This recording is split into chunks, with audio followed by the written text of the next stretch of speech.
నమస్తే, welcome to A to Z with Netaji. ప్రస్తుతం మనతో పాటు మన స్టూడియోలో ఉన్నారు తెలుగుదేశం పార్టీ జాతీయ అధికార ప్రతినిధి జోష్నా గారు.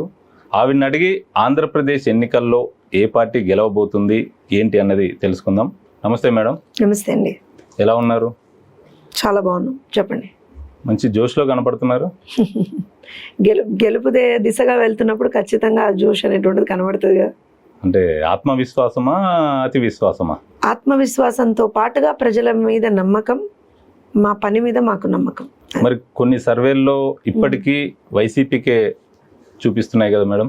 టైమ్స్ నౌ సర్వే కూడా లోక్సభ స్థానాల విషయంలో 22 నుంచి 23 వైసీపీకే వస్తాయన్నట్టుగా రీసెంట్గా వచ్చింది. అయ్యో, వాళ్ళు మొన్ననే కదా 24 నుంచి 25 వస్తాయని చెప్పిండ్రు. మొన్ననే చెప్పారు వాళ్ళు. మొత్తం అంతా వాళ్ళకే వస్తున్నాయని చెప్పారు కదా. కట్ చేస్తే అక్కడ పరిస్థితి ఏంటి అని అంటే కనీసం ఒక్కళ్ళు కూడా ఎంపీగా నిలబడడానికి క్యాండిడేట్స్ లేరు. వాళ్ళకి ఎంపీలుగా నిలబడడానికి క్యాండిడేట్స్ లేరు. ఎవరైతే వాళ్ళ దగ్గర సిట్టింగ్ ఎంపీలు ఉన్నారో వాళ్ళు పార్టీలు మారారు. ఎవరైతే అక్కడ ఉన్నటువంటి ఎంపీ క్యాండిడేట్లుగా వాళ్ళు డిక్లేర్ చేశారో, తిరుపతి లాంటి చోట్ల ఎవరైతే వాళ్ళు డిక్లేర్ చేశారో వాళ్ళు నాయన జగన్ నువ్వు వద్దు, నీ పార్టీ వద్దు, నీ సీట్ వద్దు, ఏం వద్దురా నాయన అని చెప్పి వాళ్ళు పార్టీ మారినటువంటి పరిస్థితి. అలాంటి పరిస్థితుల్లో ఉన్నటువంటి వైఎస్ఆర్సీపీ పార్టీ అట 25కి 25 గెలుస్తుందని చెప్పి కూడా అదే సర్వే ఇచ్చింది. నాకు తెలుసు 10 రోజుల ముందరో, 15 రోజుల ముందరో, నెల రోజుల ముందరో. సో ఇవాళ కొత్తగా వీళ్ళది ఇస్తే దాని క్రెడిబిలిటీ ఏంటి, ఆథెంటిసిటీ ఏంటి? ఏ సర్వేలైనా ఇప్పుడు మీరు జర్నలిస్ట్ ఎన్నో సంవత్సరాల నుంచి ఈ ఫీల్డ్లో ఉన్నారు. సో ఒక సర్వే అనేటువంటిది రిలీజ్ అయినప్పుడు దాని ఆథెంటిసిటీ ఎలా ఉంటుంది, దాని క్రెడిబిలిటీ ఎలా ఉంటుంది అంటే సర్వే ఒక శాంపులింగ్ ఎలా ఉండింది, డెమోగ్రాఫిక్ ఆఫ్ ది శాంపుల్ అంటే ఒక పర్టికులర్ కాన్స్టిట్యున్సీ మీద మనం సర్వే చేస్తే అక్కడ ఎవరి నుంచి మనం ఇన్పుట్స్ తీసుకున్నాము, ఏ అంశాల మీద మనం ఇన్పుట్స్ తీసుకున్నాము, వాళ్ళ ఆలోచన విధానం ఎట్లా ఉంది అంటే ఇప్పుడు for example first time voters ఏం ఆలోచిస్తున్నారు, 30 నుంచి 45 సంవత్సరాల లోపు ఉన్నటువంటి మిడిల్ ఏజ్ వాళ్ళు ఏం ఆలోచిస్తున్నారు, పెద్దవాళ్ళు ఏం ఆలోచిస్తున్నారు, మహిళల ఇది ఎలా ఉంది, పురుషులది ఎలా ఉంది, ఇవన్నీ కూడా ఫ్యాక్టర్స్గా ఉంటాయి. అంతే తప్పించి గుడ్డెద్ది చెలవబడ్డట్టుగా నా ఇష్టం వచ్చినట్టు ఎవరు పడితే వాళ్ళు సర్వేలు ఇవ్వడానికి ఎక్కడా ఉండదు. ఇప్పుడు మీరు ఒక విషయం గమనిస్తే here I talk about the credibility. మీ అందరికీ గుర్తుంటే ఇండియా టుడే వాళ్ళది mood of the nation survey అని ఒకటి ఉంటుంది. నాకు తెలిసి కొంత టైం ముందర వాళ్ళు 5 అనే ఫిగర్ మాకు ఇచ్చారు. అక్కడి నుంచి over a period of time ఎంత గ్రాఫ్ పెరుగుతోంది, ఏ రకంగా తెలుగుదేశం పార్టీ ఇంప్రూవ్ అయింది, ఏ రకంగా తెలుగుదేశం పార్టీ పట్ల జనాలు ఇవాళ రోజున మొగ్గు చూపుతున్నారు, ఏ ఫ్యాక్టర్స్ ఇన్ఫ్లుయెన్స్ చేస్తున్నాయి. ఏదో బ్లైండ్గా చెప్పడం కాదు. ఇప్పుడు ఒక పార్లమెంట్ పరిధిలో ఏ ఫ్యాక్టర్స్ మీద వాళ్ళు శాంప్లింగ్ తీసుకున్నారు, సర్వే దేని మీద చేశారు, ఇవన్నిటినీ చాలా క్లియర్గా కూలంకుషంగా చెప్తూ వాళ్ళు ఇవాళ రోజున అంటే ఒక రెగ్యులర్ ఇంటర్వెల్స్లో వాళ్ళు సర్వే రిలీజ్ చేస్తూ ఉన్నారు. సో అలాంటి సర్వేలకు I believe there is a lot of credibility. But నేను ఏ మీడియా సంస్థని ఎప్పుడూ కూడా నేను కామెంట్ చెయ్యను. ఈవెన్ ఇప్పుడు మీరు చెప్పినటువంటి సంస్థను కూడా నేను కామెంట్ చేయను. కానీ I'm questioning the authenticity and credibility of the survey. Okay, ఇంతకీ జోష్నా గారి అంచనా ఎంత? వీఆర్ టార్గెటింగ్ 160+ లోక్సభ స్థానాలు. మా అంచనా అయితే 24 ప్లస్. ఆ ఒక్కటి కూడా వదలకూడదనే చాలా చాలా చాలా ఏమంటారు అంటే జీల్ తోటి, మొండితనంతో, పట్టుదలతోటి పనిచేస్తున్నాం మేము. 24+ అంటున్నారుగా, ఆ ప్లస్ ఏది? ప్రతి ఒక్క పార్లమెంట్ కాన్స్టిట్యున్సీ కూడా ఖచ్చితంగా మేము గెలవాలి అనేటువంటిది. ఎందుకనంటే నిజంగా కూడా కొంత ఎవ్రీ పార్టీకి ఒక బాస్టియన్స్ లాంటి కాన్స్టిట్యున్సీస్ కొన్ని ఉంటాయి. ఈవెన్ అలాంటి కాన్స్టిట్యున్సీ ఇప్పుడు రాయలసీమ ప్రాంతం తీసుకుందాం మనం. చాలా సందర్భాల్లో ఎప్పుడు కూడా రాయలసీమ ప్రాంతంలో కొంత మాకు డిఫికల్ట్ సిచ్యువేషన్సే ఉన్నటువంటి సందర్భాలు చూసాం మనం. కానీ ఇప్పుడున్నటువంటి పరిస్థితుల్లో కనుక మనం తీసుకుంటే అవుట్ రైట్గా రాయలసీమ ప్రజలు కూడా జగన్మోహన్ రెడ్డి వద్దు, ఖచ్చితంగా కూటమే మాకు కావాలి, చంద్రబాబు నాయుడు గారే కావాలి అనేటువంటి ఒక స్ట్రాంగ్ మెసేజ్ అనేటువంటిది ఇస్తున్నారు. కానీ మీరు అంటున్నారు నువ్వే మా నమ్మకం జగన్ అని, ఎక్కడ పడితే అక్కడ కనిపిస్తున్నాయి. వైసీపీ వాళ్ళు అదే అంటున్నారు, మరోసారి ఖచ్చితంగా వచ్చేది జగనే అన్నట్టుగా వాళ్ళు అంటున్నారు. నువ్వే మా నమ్మకం జగన్. మేము కూడా అదే అంటున్నాం, నువ్వే మా నమ్మకం జగన్. నువ్వు చేసినటువంటి పిచ్చి పనులు, నువ్వు చేసినటువంటి దుర్మార్గాలు, నువ్వు చేసినటువంటి దాష్టికాలు, నువ్వు చేసినటువంటి ఏ విధమైనటువంటి తప్పులు ఉన్నాయో అవే నిన్ను ఓడిస్తాయి. అందుకే నువ్వే మా నమ్మకం. మేం గెలవడానికి కారణం మేం చేసినటువంటి మంచి పనులు ఎంతో, అలానే జగన్మోహన్ రెడ్డి 5 సంవత్సరాల్లో ప్రజల్ని పెట్టినటువంటి ఇబ్బందులు కూడా అంతే కారణం. సో మా స్టార్ క్యాంపెయినరే జగన్మోహన్ రెడ్డి, డౌట్ ఏముంది అందులో?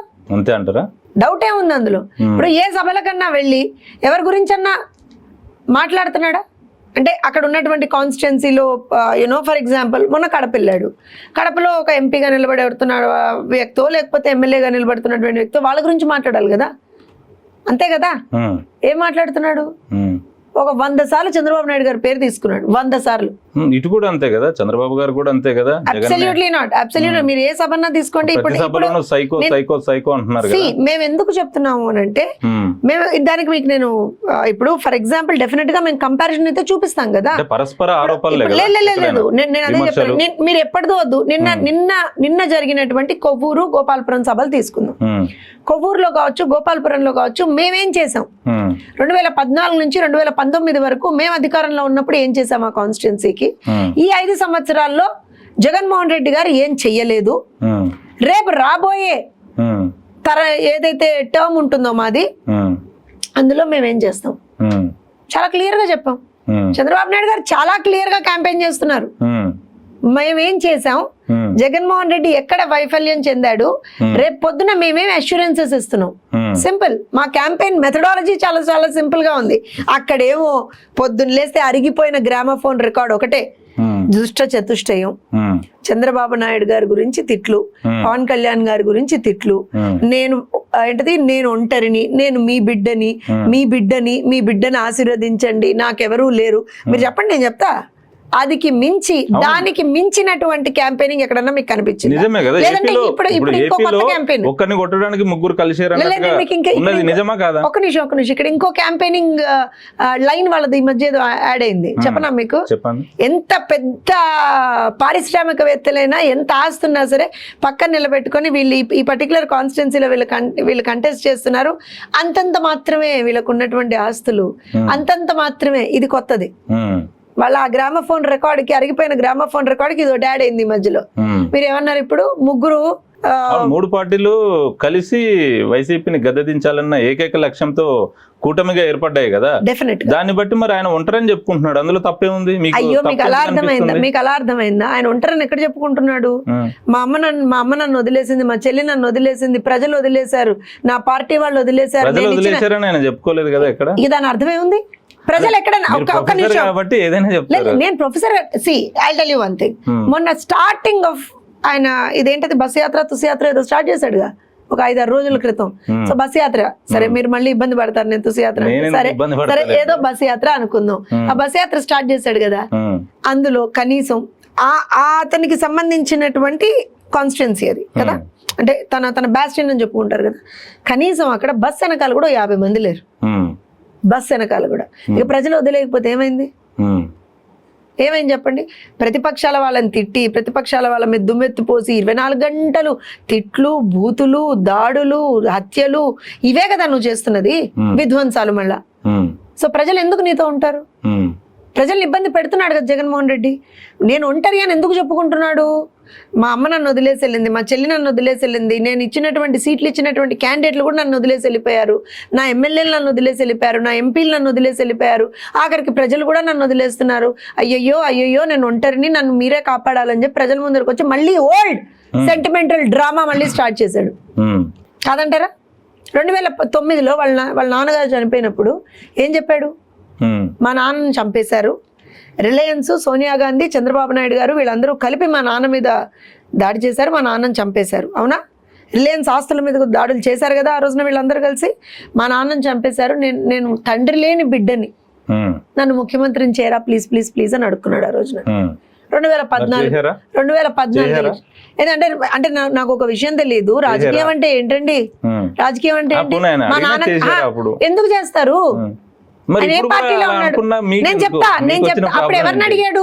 పార్టీ పెద్దలను అడిగాడు. అవునా? 2014లో ఏం చేశాడు?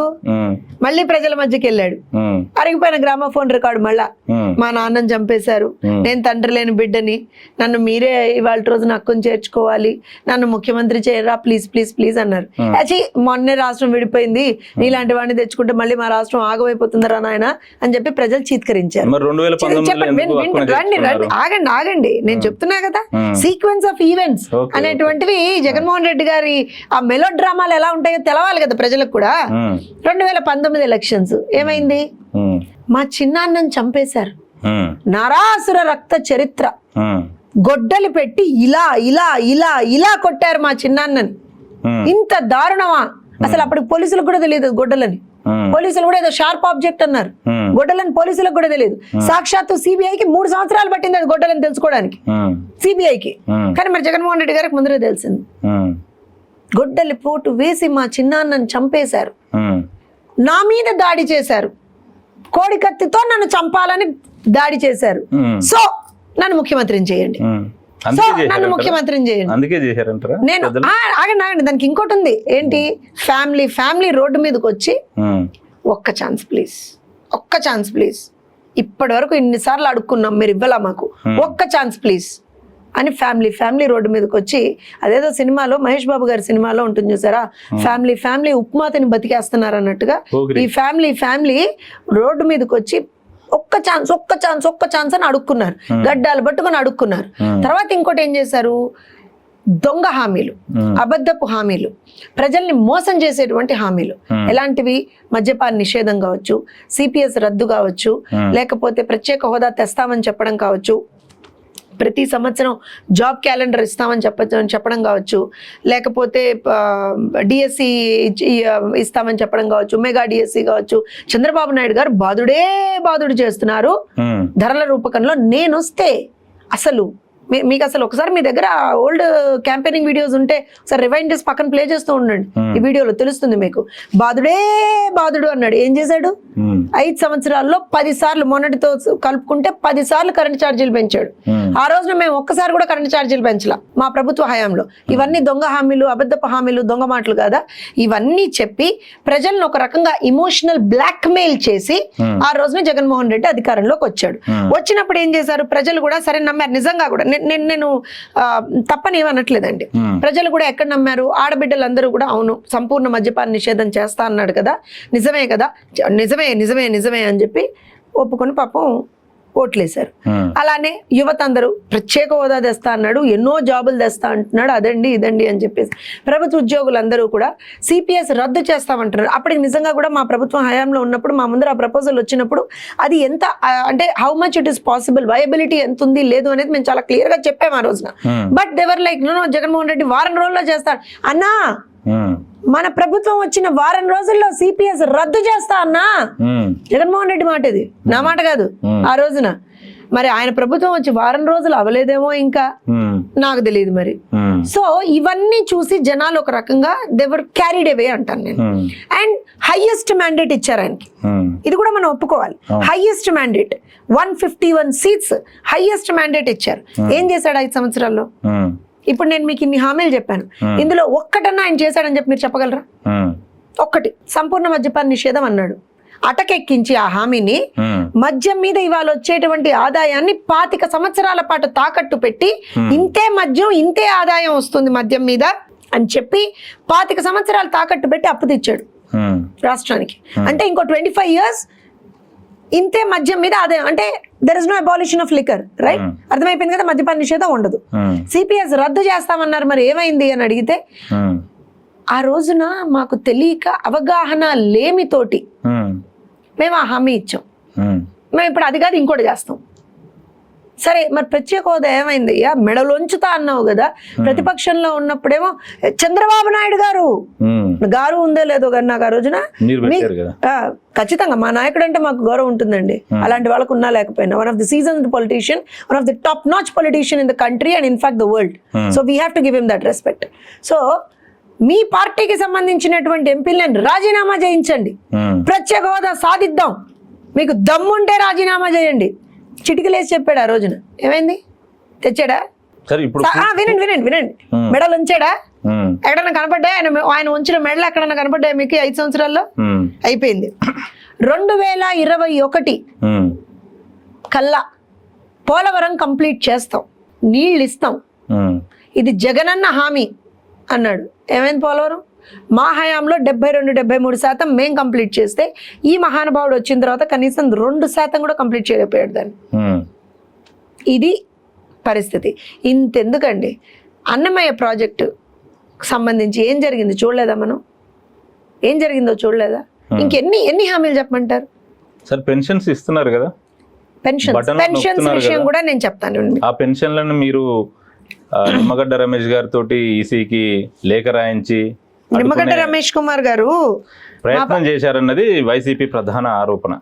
నిమ్మగడ్డ రమేష్ గారు మా పార్టీకి చెందినటువంటి నాయకులు కాదండి. ఫస్ట్ థింగ్, నిజానికి మాట్లాడితే ఆయన చాలా close associate of YS Rajasekhara Reddy గారు.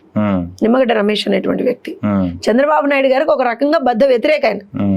మరి ఎంతవరకు తెలుసా, ఎంతవరకు తెలియదు అంటే ఒకప్పుడు ఇకప్పుడు ఏముందండి, ఎప్పుడైనా సరే అదే రాజకీయాల్లో శాశ్వత శత్రువు శాశ్వత మిత్రుడు ఉండరని కదా అంటారు కదా. అదే అయితే నేను ఇప్పుడు ఏమంటాను, నేనేమంటానంటే అవునా కదా, నేను అన్నదానికి అయి ఉండొచ్చు, నేను ఐఎమ్ నాట్ డినైయింగ్ దట్. కానీ నిమ్మగడ్డ రమేష్ గారు మా పార్టీకి సంబంధించినటువంటి వ్యక్తి కాదు. ఆయన ఇబ్బందులను ఎదుర్కొన్నారు ఈ ప్రభుత్వంలో. ఆయన ఓటే ఆయన తెచ్చుకోవడానికి ఆయనకి ఎంత సమయం పట్టిందని ఆయన చూసుకున్నాడు.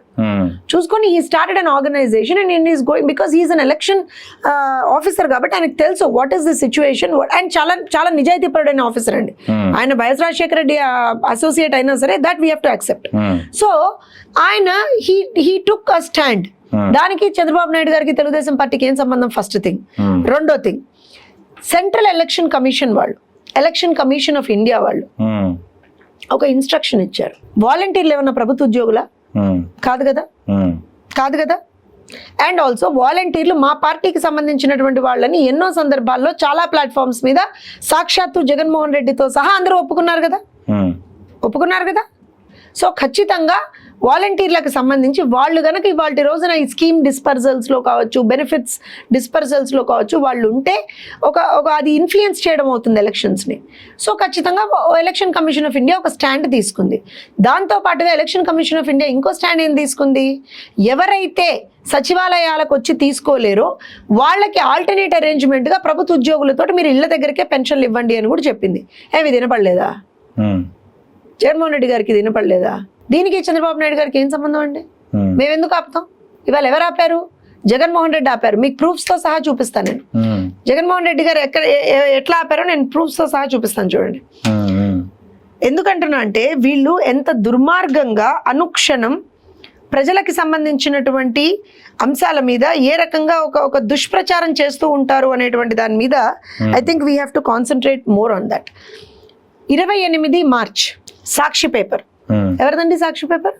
చెప్పండి మీరే. జగన్మోహన్ రెడ్డి గారి వైఫ్ వైఎస్ భారతీ రెడ్డి గారు రన్ చేసేటువంటి పేపర్. జగన్మోహన్ రెడ్డి గారు కూడా చాలా సందర్భాల్లో మీరు ఏ పేపర్ చదవద్దండి, ఓన్లీ సాక్షి చదవండి, అది నా మనస్సాక్షి, నా ఆత్మసాక్షి, అందులోనే నిజాలు ఉంటాయి అనేటువంటిది ఆయన చెప్పాడు. రైట్. ఆ పేపర్లో 3 నుంచి పెన్షన్ల పంపిణీ వాళ్ళు చెప్పిన మాట. ఎందుకు? ఆర్థిక సంవత్సరం ముగింపు కాబట్టి అండ్ దాంతో పాటుగా బ్యాంకులకు వరుస సెలవులు ఉన్నాయి కాబట్టి మేము 1వ తారీఖున పెన్షన్ ఇవ్వలేము, ఈసారి 3వ తారీఖు నుంచి మేము పెన్షన్లు ఇస్తాం అనేటువంటి మాట వాళ్ళు చెప్పిన మాట. అవునా? మరి ఇక్కడ ఈ మహానుభావుడు ఎవరండి? సజ్జల రామకృష్ణారెడ్డి గారు కదండి. ఈయన ఏం చెప్తున్నాడు? పెన్షన్ల ఆలస్యానికి చంద్రబాబు నాయుడు గారు కారవా? 1వ తారీఖున ఇవ్వాల్సింది నువ్వు. ఒకవేళ వరుస సెలవులు ఇంకోటి బ్యాంక్ హాలిడేస్ ఇవి ఉంటే నువ్వు ముందర 31ని డిస్పర్సల్ అమౌంట్ డ్రా చేసుకొని పెట్టుకోవచ్చు కదా. ఎవడాపాడు నిన్ను? వాళ్ళంతటా వాళ్ళే దాన్ని డిలే చేస్తారు. ఎందుకు డిలే చేస్తారో కూడా చెప్తాను నేను మీకు. 13,000 కోట్లు వాళ్ళ ఓన్ కాంట్రాక్టర్స్కి వాళ్ళు దోచిపెట్టారు. డబ్బులు లేవు ఖజానాలు. ఒక 1850 కోట్లు ఏదైతే పెన్షన్లకు ఇవ్వాలో ఆ డబ్బులు లేవు ఖజానాలు. అందుకని డబ్బులు లేక ఆ నెపాన్ని తీసుకొచ్చి చంద్రబాబు నాయుడు గారి మీద వేస్తున్నారు. మీ దగ్గర డబ్బులు లేవు, మీరే చెప్పారు 3వ తారీఖుని ఇస్తామని. మరి 1వ తారీఖు నుంచి రచ్చెందుకు మీరు స్టార్ట్ చేశారు? పేదల్ని, ముసలి వాళ్ళని ఎందుకు మీరు రెచ్చగొట్టారు? జోగి రమేష్ లాంటి వాళ్ళు, మన వాలంటీర్లు వీళ్ళందరూ వెళ్ళి ఎందుకు మాట్లాడారు వాళ్ళ దగ్గర? చంద్రబాబు నాయుడు ఆపాడు. చంద్రబాబు నాయుడు గారు ఎక్కడ ఆపారు? పెన్షన్లు ఆపారా చంద్రబాబు నాయుడు గారు? పెన్షన్ల సంగతి మీకు ఇంకో విషయం చెప్తాను. మా ప్రభుత్వ హయాంలో 2014-2019 వరకు మా ప్రభుత్వ హయాంలో 64 లక్షల మందికి మేము పెన్షన్లు ఇచ్చామండి. పెద్దలకి, వృద్ధులకి ఇచ్చేటువంటి పెన్షన్లు కావచ్చు, వికలాంగులకు సంబంధించిన పెన్షన్లు కావచ్చు, మన మహిళలకు సంబంధించిన పెన్షన్లు కావచ్చు, 66 లక్షల మందికి ఇచ్చాం మేము. వీళ్ళు అధికారంలోకి వచ్చినటువంటి మొదటి 3 సంవత్సరాలు ఆ నంబర్ని కుదించి 56 లక్షల మందికి మాత్రమే వీళ్ళు ఇచ్చారు. ఎక్కడ పోయారు మిగతా మంది? ఇప్పుడు మళ్ళీ వాలంటీర్ వ్యవస్థను అడ్డు పెట్టుకొని దాన్ని ఒక పెద్ద స్కామ్ చేశారు వీళ్ళు. దాన్ని ఇప్పుడు 62 లక్షలు 66 లక్షలు ఏదో ఉంది ఆ నెంబర్, మళ్ళీ పెంచారు. ఒక అథెంటిసిటీ లేదు, ఒక ఏమంటారు అని అంటే మార్కింగ్ లేదు, సీడింగ్ లేదు, ఆధార్ సీడింగ్ లేదు, ఏమీ లేదు, ఇష్టారీతిన. అది ఒక స్కామ్ ఇవాళ రోజున. అవన్నీ వాళ్ళే చేస్తున్నారు, అన్ని వాళ్ళే చేస్తున్నారు. ఇవాళ వచ్చి తెలుగుదేశం పార్టీ మీద పడతారు. అసలు పెన్షన్లు సకాలంలో అందేట్టుగా చూడాలని చెప్పి సిఎస్ గారితో సహా ప్రతి ఒక్కళ్ళకి లేఖలు రాసిందే చంద్రబాబు నాయుడు గారు. అంటే కుట్రకోణం ఏది లేదంటారు? కుట్రకోణం ఉంది, జగన్మోహన్ రెడ్డి గారు కుట్రకోణం ఉంది. లేదని మీ లేఖల్లో లేదంటారా? మా లేఖల్లో ఎందుకు వాళ్ళు అన్నట్టుగా ఎందుకు ఉంటుంది అంటున్నాను నేను. మేము అధికారంలో ఒక్క నిమిషం, మేము అధికారంలో లేం కదా. పెన్షన్లు ఎవరు ఇవ్వాలి? పెన్షన్లు జగన్మోహన్ రెడ్డి గారు కదా ఇవ్వాలి. మేము ఆపామా? ఇవ్వద్దన్నారా పెన్షన్లు? లెటర్లు రాసి ఎవరైనా పెన్షన్లు ఇవ్వద్దని ఈసీకి లెటర్లు రాశారా అని అడుగుతున్నా నేను. అంటే ఇన్ని రోజులు ఆ వాలంటీర్ల ద్వారానే ఇచ్చాం. అవునండి, ఎలక్షన్ కోడ్ వచ్చినప్పుడు కోడ్ ఆఫ్ కాండక్ట్ ఏదైతే ఎలక్షన్ కోడ్ వస్తుందో ఇష్టారీతం చేయడానికి ఉంటుందా? ఇష్టారీతం చేయడానికి ఉంటుందా? వీళ్ళు వెళ్ళి వాలంటీర్లు వెళ్ళి ఏం చెప్తున్నారు? జగనన్న ఇస్తున్నాడని చెప్తున్నాడు. జగనన్న ఏమన్నా ప్యాలెస్ లో ఇస్తున్నాడా, లేకపోతే జేబులోంచి ఇస్తున్నాడా, లేకపోతే భారతిరెడ్డి గారు ఏదైతే సాక్షి నుంచి ప్రాఫిట్స్ నుంచి ఇస్తున్నారా, లేకపోతే భారతీ సిమెంట్స్ నుంచి ప్రాఫిట్స్ నుంచి ఇస్తున్నారా? అంటే జేబుల్లోంచి ఇస్తున్నారా? జగన్ ఇస్తున్నారంటే ప్రజలు నమ్ముతారా? జగనన్న వీళ్ళు, నేను ఏమంటున్నా, volunteer this is what is influencing. అందుకే కదా ఎలక్షన్ కమిషన్ ఆఫ్ ఇండియా ఒక స్టాండ్ ఎందుకు తీసుకున్నారు. అలా అంటే మరి కోడ్ ఉండదు అండి, కోడ్ ఉండదు కదా. మరి అలా అన్నప్పుడు ఎలక్షన్ వచ్చినప్పుడు మనకి నోటిఫికేషన్ వచ్చినప్పుడు ఒక కోడ్ వస్తుంది కదా, అందరికీ వర్తిస్తుంది, మీకు కూడా వర్తిస్తుంది, నాకు కూడా వర్తిస్తుంది కదా. ఇష్టారీతిన మనం కూడా ఏం మాట్లాడడానికి లేదు కదా. మరి అలాంటప్పుడు వాళ్ళు ఎలా మాట్లాడతారు? అలాగా ఎవరికి సంబంధం? అందులో ఎలక్షన్ కమిషన్ ఒక ఇన్స్ట్రక్షన్ జారీ చేసింది, దాన్ని ఫాలో అవ్వాలి రాష్ట్ర ప్రభుత్వం. ప్రతిపక్షంలో ఉన్న మాకేం సంబంధం అండి? మేము ఒకటే, ప్రజలు ఇబ్బందులు పడితే ప్రజలు ఇబ్బందులు పడకుండా చూడాల్సినటువంటి ఒక బాధ్యత ప్రభుత్వం మీద ఉంది అని మాత్రమే మేము గుర్తు చేయగలం. ఇంకా మీకు పోనీ మేము ఇంకొక స్టెప్ ఎక్కువ వేసి ఏం చేశాను తెలుసా అండి?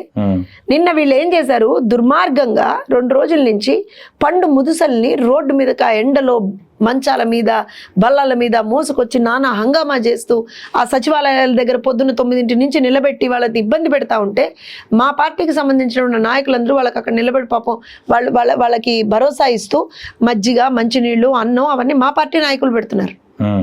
జగన్మోహన్ రెడ్డి వాళ్ళు ఏం చేయట్లా.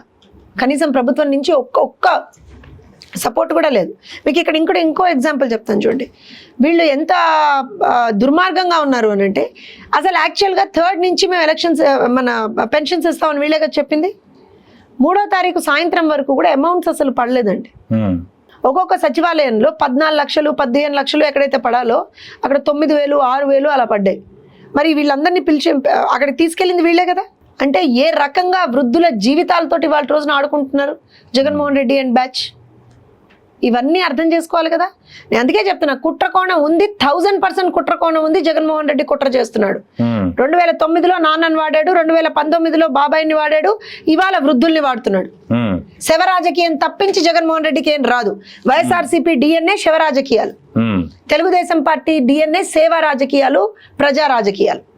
అంతే, సింపుల్. ఇంకేముంది అక్కడ? అంతే అంటారా? ఇంకా అంతకు మించిందే ఉంది. వాళ్ళు చేస్తున్నది ప్రతిదీ నేను మీకు ఇంత కళ్ళకు కట్టినట్టు చెప్తున్నా కదా. ఇక్కడ ఒక్క పాయింట్ తోటి మీరు డివియేట్ అవ్వండి. నేను ఒకటే విషయం అడుగుతున్నాను, ఎంత ఇవాళ రోజున మీ దగ్గర ఎంత అమౌంట్ ఉంది ప్రభుత్వం దగ్గర? ఎందుకు మీరు సంబంధిత సచివాలయాలకి అమౌంట్ డిస్పర్స్ చేయట్లేదు? శ్వేతపత్రం రిలీజ్ చేయమని చెప్పండి మహానుభావుడు. ఎందుకు? అదేదో అంటారు చూసారా, మంగళవారం కబుర్లు. ఎందుకు ఇవన్నీ? ఓకే అండి, ఇప్పుడు కూటమి తరపున కనుక చూస్తే మీరు 150 ఎంత అంటున్నారు? 160+ మా టార్గెట్. 160+ మీ టార్గెట్ అంటున్నారు కదా. ఓటు ట్రాన్స్ఫర్ అవుతుంది అంటారా? నమ్మకం ఉందా? ఖచ్చితంగా. ఇప్పుడు అంటే నేను ఎగ్జాంపుల్ చెప్తున్నా, రాజమండ్రి రూరల్ తీసుకుందామండి. అక్కడ గోరంట్ల బుచ్చయ్య చౌదరి గారు, అక్కడే టికెట్ ఆశించిన కందుల దుర్గేష్ గారికి జనసేన పార్టీ తరపున నిడదోల్లో పాడేశారు. ఆయన పట్టుకపోయి నిడదోల్లో ఆయన నాన్ లోకల్ అవుతారు. అప్పటి వరకు నిడదవోల్లో చేసుకున్న అంటే టికెట్ ఆశించిన టీడీపీకి సంబంధించి కావచ్చు, బీజేపీకి సంబంధించి కావచ్చు, జనసేనకి సంబంధించిన వాళ్ళు కావచ్చు, వాళ్ళు వాళ్ళ మనసు నొచ్చుకుంటుంది. అలాంటి వాళ్ళు సపోర్ట్ చేస్తారా? ఎట్ ద సేమ్ టైం కందుల దుర్గేష్కి సంబంధించిన క్యాడరు రాజమండ్రి రూరల్లో ఉంటుంది, మా ఓడికి ఇవ్వలేదు కదా వీళ్ళకి ఎందుకు వేయాలి అని వేసే అవకాశం ఉంటుందంట. మీరు ఆ ఎగ్జాంపుల్ తీసుకున్నారు కాబట్టి నేను మీకు అక్కడ ఏం జరుగుతుందో గ్రౌండ్ లో నేను మీకు చెప్తాను. చెప్పండి. అంటే గోరంట్ల బుచ్చయ్య నాకు చౌదరి వచ్చిన డౌట్ కాదు, మీ క్యాడర్ లో ఉంది, మీ క్యాడర్ లో. గోరంట్ల బుచ్చయ్య చౌదరి గారు సిట్టింగ్ ఎమ్మెల్యే. అవును. సో డెఫినెట్ గా అక్కడ ఉన్నటువంటి ఈక్వేషన్స్ ప్రకారంగా ఆయనకు సీట్ ఇవ్వడం జరిగింది. కూటమి దీంట్లో ఆ సీటు తెలుగుదేశం పార్టీకి ఇవ్వడం జరిగింది. ఎప్పుడైతే దుర్గేష్ గారిని ఇంకో కాన్స్టిట్యున్సీకి పంపించామో అక్కడ ఉన్నటువంటి తెలుగుదేశం పార్టీ అభ్యర్థిగా ఉన్నటువంటి, అంటే అప్పటి వరకు అభ్యర్థి మా ఇన్ఛార్జ్ ఎవరైతే ఉన్నారో ఆయన ఇవాల్టి వరకు, మీరు ఒక్కసారి నిడదవోలకు సంబంధించిన రాజకీయం చూడండి, ఇవాల్టి వరకు కూడా కందుల దుర్గేష్ గారిని ఆయన్ని తన పక్కన నిలబెట్టుకొని ప్రతి ఒక్క మీటింగ్ లో కూడా ఈయన్ని మనం గెలిపించుకోవాలి అంటే ఆయన గెలుపు బాధ్యత ఈయన తీసుకున్నాడు. అది కూటమండి, అది ప్రజల పట్ల ఉన్నటువంటి ఒక నిబద్ధత. ఇక్కడ దుర్గేష్ గారు గెలుస్తారా అలా ఉండి మీటింగ్ లో ఉన్నంత మాత్రాన క్యాడర్ వెనక సపోర్ట్ చేస్తుంది? ఎందుకు చేయదండి, ఎందుకు చేయదు? మేమేమన్నా ఒక నిమిషం, ఇప్పుడు మాకు జ్యోత్స్న మేడం గారు అంటే బాగా అభిమానం. నేను చెప్పేది మీరు ఏదో ఒక స్థానం నుంచి కంటెస్ట్ చేస్తే మీకు సపోర్ట్ చేయాలనుకుంటాం. మీరు కాకుండా అక్కడ వేరే వాళ్ళు ఉన్నారనుకోండి, మీ మీద అభిమానం ఉంది, వేరే వాళ్ళకి మీరు ఏమంటే నేను ఎందుకు వేస్తే నాకేం పని, నేను వేయను. మీరు చెప్పినా కూడా నేను వేయను, నేను తప్పు అంటే నేననేది కాదు, సగటు కార్యకర్త అబ్సల్యూట్ గా కాదు అంటున్నా. ఎందుకంటే ఆవేదన కాదు అది. కార్యకర్తకి ఎవరికైనా సరే, ఏ పార్టీ కార్యకర్తకైనా సరే అన్నిటికన్నా మించింది పార్టీ.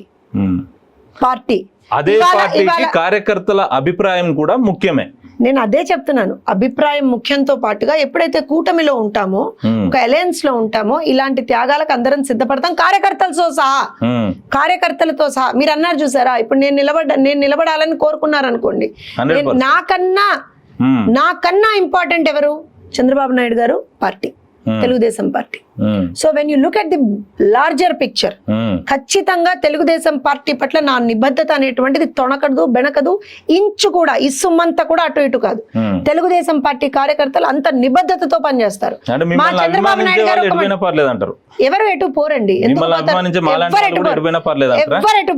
ఎవ్వరెటు పోరు. ఇప్పుడు ఎలా ఉంటుందంటే పార్టీలో, ఇప్పుడు నాకంటూ ఒక పొజిషన్ రావాలని నా అభిమానులు కోరుకుంటారు, తప్పులేదు అందులో. కానీ పార్టీకి ఒక పార్టీ ప్రజలకి మంచి చేయడం అనేటువంటిది కూడా నా అభిమానులు కోరుకుంటారు. నన్ను అభిమానులు ఎందుకు కోరుకుంటారండి? పార్టీ వల్ల నన్ను కోరుకుంటారు. నన్ను స్వతహాగా అభిమానించే వాళ్ళతో పాటుగా పార్టీ అనేటువంటిది నాకు ఒక్కొక్క ట్యాగ్ ఉంటుంది. సో డెఫినెట్ గా ఇవి రెండు హ్యాండ్ ఇన్ హ్యాండ్ వెళ్తాయి. ఒక క్షణానికి మనసు నొచ్చుకుంటుంది, కాదని నేను అన్నను. ఒక క్షణానికి బాధేస్తుంది, కాదని నేను అన్నను. ఒక క్షణానికి ఇబ్బంది పడతాం, కాదని నేను అన్నను. కంట నీరు పెడతాం, కాదని నేను అన్నను. అయినా సరే పార్టీ సుప్రీం, ప్రజలు సుప్రీం. పార్టీ కన్నా కూడా ప్రజలు సుప్రీం. ప్రజలకి మంచి చేయాలి. ఇవాళ కూటమిలోకి మేము ఎందుకు వచ్చాం? ప్రజలకి మంచి చేయాలనేటువంటి ఉద్దేశంతో కూటమిలోకి వచ్చాం. మా స్వార్థం ఉంటే ఎవరికి వాళ్ళం పోటీ చేస్తాం. గుర్తుపెట్టుకోండి ఈ విషయం. అవును, స్వార్థం ఉంటే సింగిల్ గానే పోటీ చేస్తాం. కానీ ప్రజలకి మంచి చేయాలి. ప్రజలకి దమ్ము లేకనే టీడీపీ పార్టీ ఎప్పుడు, తెలుగుదేశం పార్టీ ఎప్పుడు కూడా పొత్తు పెట్టుకుంటది అన్నది వైసీపీ నేతల ఆరోపణ. ఒక విషయం చెప్తాను చూడండి.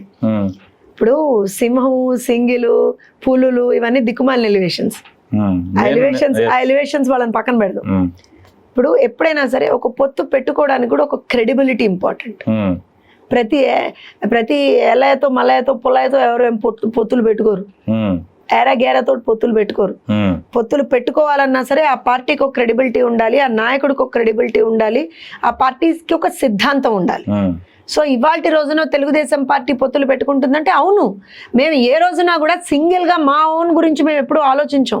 ప్రజలకి మంచి జరగాలని ఆలోచిస్తాం కాబట్టే మేము పొత్తుల్లోకి వెళ్తాం. పొత్తుల్లోకి వెళ్ళి మేము అనుక్షణం కూడా ప్రజలకు మంచి చేసాం. ప్రజలకు నిజంగా చాలా సందర్భాల్లో మీరు అన్నట్టుగా మేము కోల్పోయాం కూడా. మా కార్యకర్తలు ఇబ్బంది పడ్డారు, మా నాయకులు ఇబ్బంది పడ్డారు. అయినా సరే పొత్తులోకి వెళ్ళి ప్రజలకి మంచి చేశాం కదా. మేము ఎక్కడ ఇబ్బంది పెట్టలేదు కదా ప్రజల్ని. అయిపోయింది కదా. ఇప్పుడు ఇక్కడ మీరు ఇంకో విషయం, మీరు ఒంటరిగా పోటీ చేయొచ్చు కదా అంటే, డెఫినెట్ గా మేము చేయొచ్చు, జనసేన చేయొచ్చు, బీజేపీ కూడా చేయొచ్చు. అయితే మీకు ఇక్కడ ఒక ఎగ్జాంపుల్ చెప్తానండి.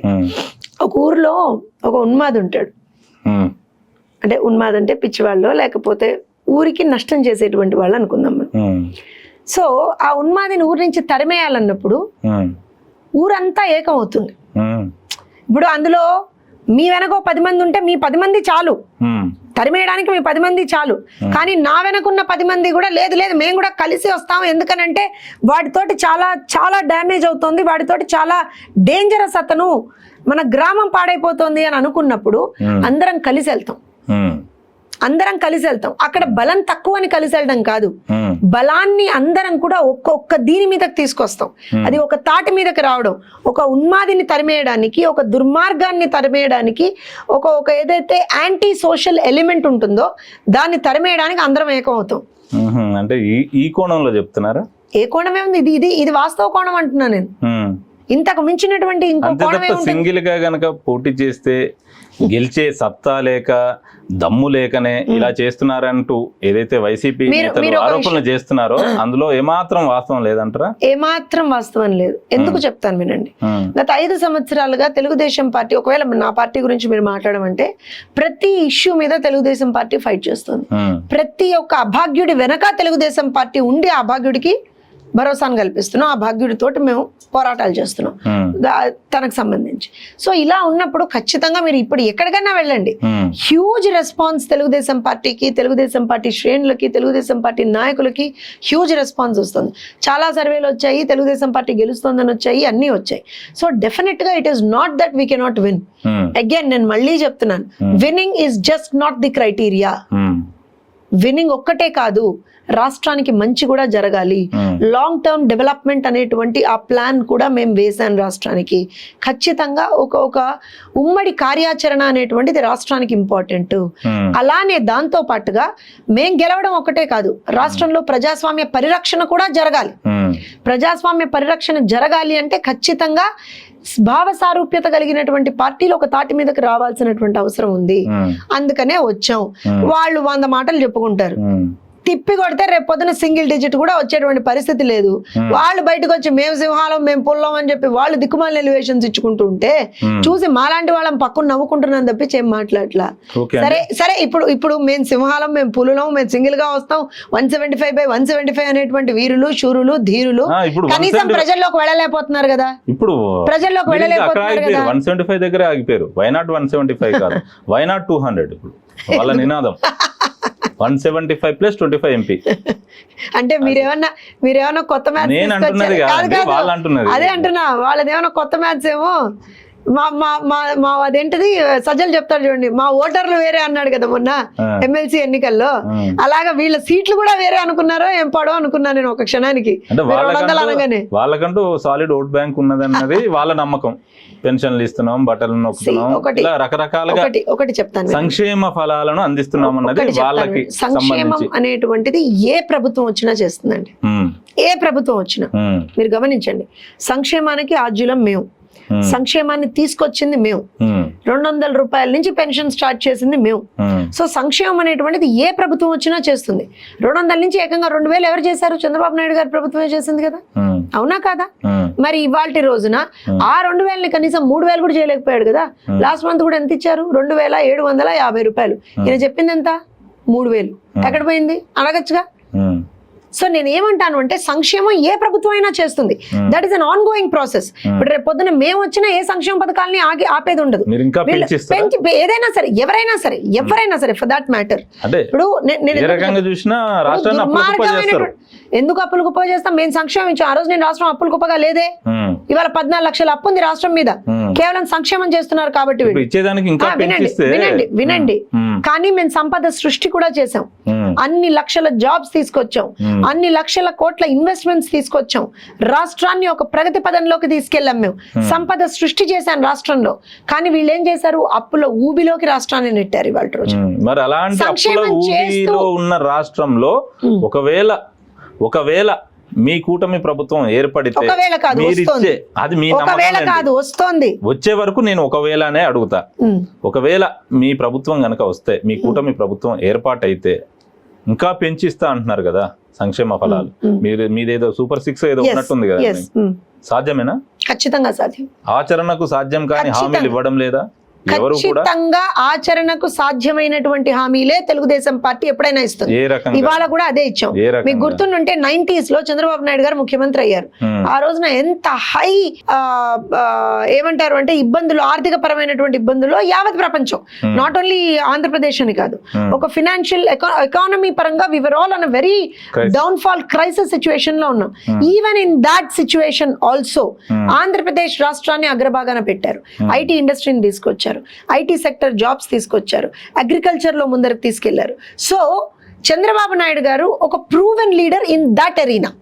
ఆ ఎరీనాలో ఆయన ఒక ప్రూవెన్ లీడర్, ఒక ప్రూవెన్ అడ్మినిస్ట్రేటర్. ప్రతి సంక్షోభం నుంచి కూడా ఒక అవకాశాన్ని తీసుకొని ఆ అవకాశాన్ని మనకి సంబంధించినటువంటి ఒక ప్రగతిగా మేము మరల్చాం. ఇవాళ కాదు, ఇది కొత్త కాదు. We have done it earlier also. It's our brand. We have done it earlier also. So రేపు పొద్దున కూడా మేము చేస్తాం. ఎందుకంటే ఆ ప్రోటోటైప్ మేము ఇదివరకు చేసి చూపించాం. మీ లెక్కల ప్రకారం ఎంత ఆంధ్రప్రదేశ్ అప్పులు? 14 లక్షలు, 14 లక్షల రూపాయలు, 13 లక్షల 14 లక్షల రూపాయలు. కరెక్టే. పాపం మీరు ఏ లోకంలో ఉన్నారో, ఏ జగత్తులో ఉన్నారో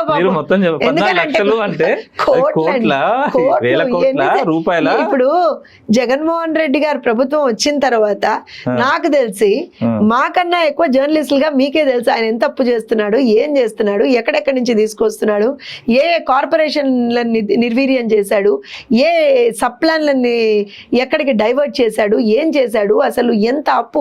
ఆఖరికి నేను చెప్పా కదా, మద్యం మీద కూడా అప్పు తీసుకొచ్చాడు, చెత్త మీద కూడా పన్నేశాడు, ప్రతిదీ ఇలానే చేశాడు అనేది మీకు తెలుసు, నాకన్నా ఎక్కువ మీకే తెలుసు. ఇచ్చిన హామీలు నెరవేరాలన్నా మీరు కూడా అప్పులు చేయాల్సిందే, ఎంత సంపద సృష్టిస్తా అన్నా కూడా. నేను ఒకటి చెప్తాను వినండి, ఎప్పుడైనా సరే అభివృద్ధి సంక్షేమం రెండు హ్యాండ్ ఇన్ హ్యాండ్ వెళ్ళాలి. ఒక్కదాన్నే చేస్తామంటే కుంటు పడుతుంది. ఎప్పుడైనా సరే రాష్ట్రం అక్కడికి ఆగిపోతుంది, ప్రగతి అనేటువంటిది కుంటు పడిపోతుంది. మా హయాంలో we built a capital, we built Polavaram, we brought companies like Kia, ఇలాంటి ఎన్నో కంపెనీలను తీసుకొచ్చాం. we created jobs, we created avenues for self employment, skill development సెంటర్లను పెట్టాం. స్కిల్ డెవలప్మెంట్ ద్వారా యువతకి అత్యున్నతమైనటువంటి ఒక స్కిల్ ని వాళ్ళకి మేము ఇచ్చి వాళ్ళకి జాబ్ ఆపర్చునిటీస్ ని ఇంక్రీజ్ చేసాం. అగ్రికల్చరల్ లో చాలా డిఫరెంట్ ఇన్నోవేటివ్ స్కీమ్స్ ని తీసుకొచ్చి, ఇప్పుడు రాయలసీమ ప్రాంతంలో డ్రిప్ ఇరిగేషన్స్ ఇవన్నీ తీసుకొచ్చింది మేమే కదా. So anything and everything, only సంక్షేమం ఒకటే కాదు, దాంతో పాటుగా అభివృద్ధిని కూడా మనం హ్యాండ్ ఇన్ హ్యాండ్ ఎప్పుడైతే తీసుకెళ్తామో అభివృద్ధి నుంచి వచ్చేటువంటి ఫలాలని మనం సంక్షేమానికి ఉపయోగించేటువంటి పరిస్థితి ఉంటుంది. అయితే ఇప్పుడు మీరు అన్నట్టుగా మేడం, ఇప్పుడు మరి ఆల్రెడీ అప్పుల్లో ఉంది కదా, రేపు పొద్దున మీరు వస్తే మళ్ళీ సంక్షేమం అంటే ఇంకా అప్పులు అయిపోతాయి కదా అంటే కరెక్టే, నిజమే. కానీ ఇబ్బందుల్లో ఉన్న వాళ్ళని వదలలేం కదా. ఈ దుర్మార్గులు వాళ్ళని ఇబ్బందుల్లోకి నెట్టేశారు, వాళ్ళని ఒక ఊబిలోకి నెట్టేశారు వాళ్ళని. అలాంటి వాళ్ళని వదలలేం కదా, వాళ్ళని బయటికి తీయాలి కదా. వాళ్ళకి రేపటికి భరోసా ఇస్తూనే ఇవాళకి ఒక పట్టెడు అన్నం పెట్టాలి కదా. తెలుగుదేశం పార్టీ అదే చేస్తుంది. అందుకే మేము ఇవాళ రోజున సంక్షేమ పథకాలని కూడా మేము ఇంక్రీజ్ చేస్తామని చెప్పింది. అందుకే ఇవాళ రోజున చిన్న ఎగ్జాంపుల్ చెప్తాను. కుల వృత్తుల వాళ్ళకి ఆ రోజున మేము ఏం చేసామండి, పనిముట్లతో సహా ఇచ్చాం, దాంతో పాటుగా వాళ్ళకి ప్రోత్సాహకాలు ఇచ్చాం, కానీ పనిముట్లను కూడా ఇచ్చామా ఇవ్వలేదా? వీళ్ళు వాళ్ళు ఏం చెప్తున్నారు, మేమేదో నెలకింత లేదా సంవత్సరానికి ఇంత ఇస్తామని చెప్తున్నారు. కానీ మేము ఇచ్చినటువంటి ఒక ఎగ్జాంపుల్, చిన్న ఎగ్జాంపుల్ చెప్తాను. పనిముట్ల ద్వారా వాళ్ళు ఒక 4 డబ్బులు ఎలా సంపాదించుకోవచ్చు అనేటువంటిది వాళ్ళు ఇంక్రీజ్ చేసుకున్నారు కదా, వాళ్ళ అర్నింగ్ కెపాసిటీని ఇంక్రీజ్ చేసుకున్నారు కదా. వీళ్ళలాగా నువ్వు ఇచ్చేటువంటి 10 రూపాయల కోసం ఆశపడి కూర్చోలేరు కదా. సో ఎప్పుడైనా సరే సంక్షేమం, మనం ఇచ్చే సంక్షేమం ఎలా ఉండాలంటే 10 రూపాయలు మనం సంక్షేమం రూపకంలో ఇస్తుంటే ఆ 10 రూపాయలతో పాటుగా వాళ్ళు ఇంకో 100 రూపాయలు సంపాదించుకునేటట్టుగా వాళ్ళని మనం ఎక్విప్ చేయాలి. అది ప్రభుత్వాలు చేయాల్సినటువంటి పని. అది ఏ ప్రభుత్వం అయినా, తెలుగుదేశం అయినా, వైఎస్ఆర్సీపీ అయినా, కాంగ్రెస్ అయినా, బీజేపీ అయినా, ఎవరైనా సరే, ఏ పార్టీ వాళ్ళైనా సరే, అది వాళ్ళ ప్రథమ కర్తవ్యం. ప్రభుత్వంలోకి మనం వచ్చినప్పుడు అది చెయ్యాలి మనం. వాళ్ళు చెయ్యలేదు, 5 సంవత్సరాల్లో చెయ్యలేదు. అదే బాధ. అందుకే ఇవాళ రోజున రాష్ట్రం ఒక 30 సంవత్సరాలు వెనక్కి వెళ్ళింది. 30 సంవత్సరాలు వెనక్కి వెళ్ళిపోయిన ఆంధ్రప్రదేశ్ రాష్ట్రాన్ని మీ కూటమి ప్రభుత్వం ఏర్పడితే ఎన్ని సంవత్సరాలు ముందుకు తీసుకెళ్తారు? టైం పడుతుందండి, కానీ ఖచ్చితంగా ఇమీడియట్ గా అయితే as I said earlier, job opportunities ని ఇంక్రీజ్ చేయడము, జాబ్ అవెన్యూస్ ని ఇంక్రీజ్ చేయడము, earning capacity of the people ని పెంచడము, సంక్షేమం రూపకంలో వాళ్ళ ఇమీడియట్ అవసరాలని మేము చూసుకుంటూ రాష్ట్రాన్ని మళ్ళీ ఒక గాడిలో పెట్టేటువంటి ప్రయత్నం అయితే ఇమీడియట్ గా స్టార్ట్ అయిపోతుంది. I think we can do it in couple of years. కూటమిలో లుకలుకలు లేవంటారా? ఎందుకుంటాయి? ఏర్పడవంటారా? ఎందుకుంటాయి అంటున్నా. అంటే ఏర్పడాలని చెప్పి గోతికాడ నక్కలాగా ఎలా అయితే వైఎస్ఆర్సీపీ వాళ్ళు కూర్చున్నారో అలా కూర్చుని వాళ్ళు ఏమైనా ప్రయత్నిస్తే వాళ్ళకి నిరాశ తప్పించి ఏముండదు. అంటే ఇప్పటికే జనసేన పార్టీకి సంబంధించి కనుక చూస్తే పవన్ కళ్యాణ్ గారికి ఆయన ఫ్యాన్ బేస్ మీకు తెలుసు, వాళ్ళ అభిమానులు కావచ్చు, కార్యకర్తలు కావచ్చు, ఆ క్యాడర్ మొత్తం కూడా మాకు చాలా తక్కువ సీట్లు వచ్చాయన్న అసంతృప్తితో ఉన్నారు. ఈ విషయాన్ని కళ్యాణ్ గారు కూడా పదే పదే చెప్పారు. రాష్ట్ర భవిష్యత్తు కోసం, ప్రజల కోసమే ఈ కూటమి ఏర్పడ్డాం అన్నట్టుగా ఆయన చెప్పే ప్రయత్నం ఆయన చేస్తున్నారు. ఒకవేళ అలానే ఏమైనా లుకలుకలు ఏర్పడి బయటకు వస్తే పరిస్థితి ఏంటి? ఏమీ ఏర్పడవు. ఎందుకో చెప్తాను. ఇప్పుడు first we have given clarity కదా, అటు తెలుగుదేశం అయినా, జనసేన అయినా, బీజేపీ అయినా క్లారిటీగా ఇచ్చాం కదా. మా కార్యకర్తలకు కావచ్చు, ప్రజలకు కావచ్చు, క్లారిటీ ఇచ్చాం కదా. మేము ఇన్ని సీట్లలో పోటీ చేస్తున్నాం, వీళ్ళు ఇన్ని సీట్లలో చేస్తున్నారు, వాళ్ళు ఇన్ని సీట్లలో చేస్తున్నారు. ఈ రకంగా ముందరికి వెళ్తున్నాం మనం. ఇప్పుడు అల్టిమేట్ గా జనసేనకైనా, బీజేపీకైనా, టీడీపీకైనా ఏం కావాలి? జగన్ ని గద్దె దింపాలి, రాష్ట్రాన్ని అభివృద్ధి చేయాలి. జగన్ ని గద్దె దింపాలి ముందు మీ స్లోగన్. డెఫినెట్ గా రాష్ట్రం అభివృద్ధి పదంలోకి వెళ్ళాలంటే ఆ దుర్మార్గం దిగితేనే కదండి. స్లోగన్ జగన్ ని గద్దె దింపాలి. ఆబ్వియస్ గా రాష్ట్రాన్ని అభివృద్ధి పదంలోకి తీసుకెళ్లాలి అని అంటే అలాంటి మహానుభావుడు కూర్చుంటే ఎక్కడ అవుతుందండి? దించాలి కదా. గద్దె దింపాలన్నది కాదు మీ టార్గెట్, జగన్ ని గద్దె దించాలి. ఈ ముగ్గురు కూడా పదే పదే అనేది ఎక్కువగా ఖచ్చితంగా ఒక అంటే నేను ఈ మాట అనొచ్చు అనకూడదు నాకు తెలియదు కానీ, నేరస్తులు, ఆర్థిక నేరస్తులు, హంతకులు ఎప్పుడూ కూడా పాలకులుగా ఉండకూడదు. That should not be the case. అది జరిగినప్పుడు ఏమవుతుంది అంటే అదే పర్క్యులేట్ అవుతుంది డౌన్ కి. ఇవాళ ఏం చూస్తున్నాం మనం? ఒక దళిత యువకుడిని చంపి ఆ శవాన్ని డోర్ డెలివరీ చేసినటువంటి వాడు ఒక ఎమ్మెల్సీ. ఆ ఎమ్మెల్సీ ఇంకా కూడా జగన్మోహన్ రెడ్డి ప్రభుత్వంలో ఉన్నాడా లేదా? ఉన్నాడు కదా. భుజం మీద చేసుకొని షబ్బాష్ అని చెప్పి పక్క వెన్ను తట్టి తీసుకెళ్తున్నాడు కదా. సొంత బాబాయిని చంపినటువంటి కేసులో అక్యూజ్డ్గా ఉండి దాని మీద ఆరోపణలు ఎదుర్కొంటూ ఆ బాబాయి కూతురు కూడా నా అన్నని చంపింది నువ్వే అని చెప్తున్నటువంటి వ్యక్తికి ఆల్రెడీ ఎంపీ అతనికి మళ్ళీ ఎంపీ సీట్ ఇచ్చి తనతో పాటు తిప్పుకుంటున్నాడా లేదా? తన పార్టీకి సంబంధించినటువంటి ఒక ఎమ్మెల్యే, ఎమ్మెల్సీ, ఒక ఎంపీ, ఎమ్మెల్సీ, వీళ్ళిద్దరి గురించి నేను మీకు చెప్పాను. అలానే ఆ పార్టీలో ప్రతిపక్ష నాయకుడు ఇంటి మీదకి దాడికి వెళ్ళినటువంటి వాళ్ళకి మంత్రి పదవుల నజరానా, ప్రతిపక్ష నాయకుల మీదకి దాడికి వెళ్ళి చంపే ప్రయత్నం, హత్యా ప్రయత్నం చేసినటువంటి వాళ్ళకి మున్సిపల్ చైర్పర్సన్ పదవుల నజరానా. సో నేర ప్రవృత్తిని ఏ రకంగా పెంచుతున్నారో చూడండి. 25 టన్నుల కొకేన్ రాష్ట్రంలో పట్టుబడితే కనీసం విప్పి ఒక్క మాట మాట్లాడలేనటువంటి ఒక అసమర్థ ముఖ్యమంత్రి ఉన్నటువంటి రాష్ట్రం ఆంధ్రప్రదేశ్ రాష్ట్రం. ఎందుకు దించకూడదు జగన్ ని? ఒక్క కారణం చెప్పండి నాకు, జగన్ అక్కడ కూర్చోడానికి అర్హుడని చెప్పి. ఒక్క కారణం. నేను మీకు 1000 కారణాలు చెప్తాను అతను అక్కడ కూర్చోడానికి అనర్హుడని చెప్పి.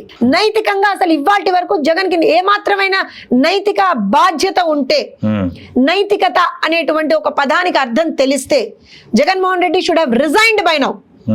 ఏం మాత్రమన్నా అతనికి ఆ పదానికి అర్థం తెలిస్తే మళ్ళీ వచ్చి ఈ సభల్లో మళ్ళీ ఆ దిక్కుమాల ఎలివేషన్స్, విలువలు, విశ్వసనీయతకు మోసానికి మధ్య జరుగుతున్న యుద్ధం అంటున్నారు. డెఫినెట్ గా మా విశ్వసనీయతకి, నీ విశ్వసనీయత లేనితనానికి, నీ మోసకారితనానికి యుద్ధమే ఇది. నీ విలువలు లేనితనానికి మా విలువలకి యుద్ధమే ఇది. ఏదైతే ఇవాల్టి రోజున రాష్ట్రంలో జగన్ కి జనంకి మధ్య యుద్ధం ఇది. ఇందులో జనమే గెలుస్తారు. పెత్తందారులకి పేదలకి మధ్య యుద్ధం ఇది. ఇందులో పేదలే గెలుస్తారు. డెఫినెట్ గా, ఖచ్చితంగా. తనంత పెత్తందారుడు ఎవరున్నారు? నాకు ఒక విషయం చెప్పండి. ఇవాళ రోజున 2 కిలోమీటర్లకి హెలికాప్టర్ లో వెళ్ళేటువంటి అత్యంత నిరుపేద ముఖ్యమంత్రి ఎక్కడన్నా ఉన్నాడా? రూపాయి జీతం తీసుకునేటువంటి ఒక నిరుపేద ముఖ్యమంత్రి 2 కిలోమీటర్ల కోసం హెలికాప్టర్ లో వెళ్ళేటువంటి ముఖ్యమంత్రి ఎక్కడన్నా ఉన్నాడా? 5 ప్యాలెస్లు, 1 కాదు, 2 కాదు, 3 కాదు, 5 ప్యాలెస్లు. అందులో ఒక ప్యాలెస్ రీసెంట్ గా కట్టుకున్నాడు 500 కోట్లు పెట్టి. అత్యంత నిరుపేద ముఖ్యమంత్రి కదా. ఎవరండి పెత్తందారుడు? అధికారంలోకి వస్తే ఆ ప్యాలెస్ మీరు వాడుకోరా? ఎవరు పెత్తందారుడు అని మేము అడిగాము ఇవాళ రోజున. మీరు అన్నారు కదా జగన్మోహన్ రెడ్డి డైలాగ్ అన్నాడు. జగన్మోహన్ రెడ్డి డైలాగ్ లో మేము నిజంగా చెప్తున్నాం కదా. లోటస్ పాండ్, బెంగళూరులో ప్యాలెస్, రిషికొండలో ప్యాలెస్, మొన్నే లండన్ దగ్గర ఒక ఐలాండ్ కూడా కొనుక్కున్నట్ట. లండన్ లో ప్యాలెస్, ఢిల్లీలో కూడా ఏదో ప్యాలెస్ ఉందిట మొన్న ఎవరో చెప్తున్నారు. సో ఇలా ఎక్కడ పడితే అక్కడ ప్యాలెస్లు పెట్టుకొని తను వెళ్తే ఇప్పుడు ఇదివరకు మీకు గుర్తుందో గుర్తులేదో కానీ రాచరికం అనేటువంటి ఒక వ్యవస్థ మనకు తెలుసు కదా. అందులో ఏంటంటే రాజు వెళ్తుంటే చుట్టూతా ఎవరు ఉండకూడదు, పరదాలు కట్టేసేవాళ్ళు. అమ్మో రాజు వెళ్తున్నాడు, రాజు వెళ్తున్నాడు, రాజు వెళ్తున్నాడు. అలా ఈ ముఖ్యమంత్రి వెళ్తే, అందుకే ఇన్ని పరదాల వీరుడు అంటారు తెలుసా మీకు, జగన్మోహన్ రెడ్డిని పరదాల వీరుడు అంటారు. ఆయన ఏంటంటే ఆయన వెళ్తుంటే రోడ్డు మీద వెళ్తుంటేనే పరదాలు, పైన ఆకాశంలో వెళ్తున్నా కూడా కింద ట్రాఫిక్ నాపేసి కింద కూడా పరదాలు కడతారట. ఆయన ఎక్కడికన్నా వెళ్తుంటే చెట్లు కొట్టేయాలట. పెద్ద దిగొచ్చాడు ఆయన, ఆయన ఎక్కడికన్నా వెళ్తుంటే చెట్లు కొట్టేయాలట. పైన ఆయన హెలికాప్టర్ వెళ్తున్నా సరే కింద ట్రాఫిక్ ఆపేయాలట. ఇదేం రాచరికపు వ్యవస్థ? అందుకే కదా మొన్న అనంతపూర్లో పొర్రపాటు, అందుకే అసలు ఆయన చెప్పాడు, అర్థం కాల వైఎస్ఆర్సీపీ నాయకులకు, అర్థం కాల. నేను రానయ్యా జనంలోకి, నేను రానయ్యా బాబు, దండం పెడతా, నేను రాను, జనాల్లో నా మీద తీవ్ర వ్యతిరేకత ఉంది, నేను దొరికితే తంతారు వాళ్ళు, వద్దు నేను రాను అన్నాడు జగన్మోహన్ రెడ్డి. వినలా వెళ్ళు. సార్ సార్ సార్ సార్ మీరు ఒక్కసారి బస్సు మీదకి రండి సార్, ఒక్కసారి బస్సు మీదకి రండి సార్ అన్నారు. అనంతపూర్లో బస్సు ఎక్కిచ్చారు. అప్పటి వరకు ఏదో ఆ ఏసీ బస్సులో కూర్చొని, ఆ బస్సులో కూర్చొనే బయట నుంచి పాపం మహిళలందరూ ఏదో కొంతమంది వీళ్ళు అతి కష్టం మీద అక్కడ ఉన్నటువంటి లోకల్ నాయకులు తీసుకొస్తారు కదా, తీసుకొచ్చి హారతి ఇస్తుంటే కూడా ఎవరన్నా సరే హారతి బస్సు లోపల నుంచి తీసుకుంటారటండి, బస్సు లోపల నుంచి. సరే అట్టా చేశారు. పాపం ఎవరన్నా కలవాలి అనేటువంటి అది కూడా పాపం వీళ్ళు ఎవరన్నా తీస్తున్నారు, సాధారణ ప్రజలకు ఎవరికి ఎలవ్ లేదు. అది ఏదో చేసి పాపం యువకుడు 45 ఏళ్ల యువకుడు, మిట్ట మధ్యాహ్నం పూట ఎండ ఉంటుందండి, సాయంత్రం ఏమో చీకటి పడుతుందండి. ఆ 2 సందర్భాల్లో కూడా ప్రజల్లోకి వెళ్ళండి. చీకటి పడితే ర్యాంప్ వాక్ చేయలేడండి, ఈయన పెద్ద స్టారు, ఈయన మళ్ళీ ర్యాంప్ వాక్ చేస్తే గానీ ప్రజలు ఈయన్ని చూడరు. ఈ దిక్కుమాల తలాలన్నీ చూడట్లా మేము 5-6 రోజుల నుంచి ఇన్ని చెప్పాడు కదా. అనంతపురంలో ఒక్కసారి పొరపాటున, అది ఆయన వద్దన్నా కూడా వాళ్ళు, నేను అందుకేనయ్యా పరదాలు కట్టుకు తిరుగుతున్నా, నేను అందుకేనయ్యా హెలికాప్టర్లలో పోతున్నా అని చెప్పినా వినకుండా బస్సు ఎక్కిచ్చారు. పుసుక్కున చెప్పేసి కొట్టారు. ఏమైంది? చెప్పు తీసుకొట్టారా లేదా? అక్కడ విసిరారా? చెప్పు విసిరారు కదా. అందుకే ఆయన నేను రానన్నది బయటికి, అర్థం చేసుకోరు. మరి అనంతపురం, అదే అనంతపురంలో మీరు రాప్తాడు సభ చూడలేదా? రాప్తాడులో ఎక్కడి నుంచి జనాలు వచ్చారో తెలుసా మీకు? మీరు రాప్తాడు వదిలేయండి, తర్వాత ఇంకో సభ జరిగింది తెలుసా? లేదా ఎక్కడి నుంచి వచ్చారో తెలుసా మీకు? ఎక్కడి నుంచి తీసుకొచ్చారో తెలుసా మీకు అని. గుంటూరు అది ఇదని ఏదో అంటారు. మేము అనడమే ఉంది, అక్కడ జనాలే చెప్పారుగా. రాష్ట్ర వ్యాప్తంగా ఆ రోజున ఆర్టీసీ బస్సులే నడవలా, ఎక్కడ వేల సంఖ్యలో బస్సులు. ఎందుకు సభ? ఎక్కడి నుంచి సక్సెస్? మీరేంటి మొన్నటి సభకు ఇంకోటి సభ కూడా చెప్తున్నారు, ఇది మరీ బాగుంది, వాళ్ళు విఎఫ్ఎక్స్ లేసి గ్రీన్ మ్యాట్ లేసి అదేదో కష్టపడి నానా తంటాలు పడి, వాళ్ళేదో ఇటు నుంచి అటు నుంచి చూపించుకొని గ్రాఫిక్స్ చూపించుకొని వాళ్ళేదో జనాలు చూపిస్తే మీరేమో వచ్చి సభ సక్సెస్ అంటే ఏముందండి సభ సక్సెస్ అక్కడ? అంటే సభని డెఫినెట్ గా ఇప్పుడు నేను చెప్పింది వాళ్ళకి ఇది లైవ్ కదా, అదేమన్నా గ్రాఫిక్సా? మొన్న వేసారు గ్రీన్ మ్యాట్లు వేసి, జగన్ అన్న వస్తున్నాడు, ప్రజలు వచ్చేస్తున్నారు అన్నాడు. ఏమైంది? ఆ గ్రీన్ మ్యాట్ లో ఆ లూపులు చూసారా మీరు because you are from the media industry, you know. ఆ లూపులు చూసారా?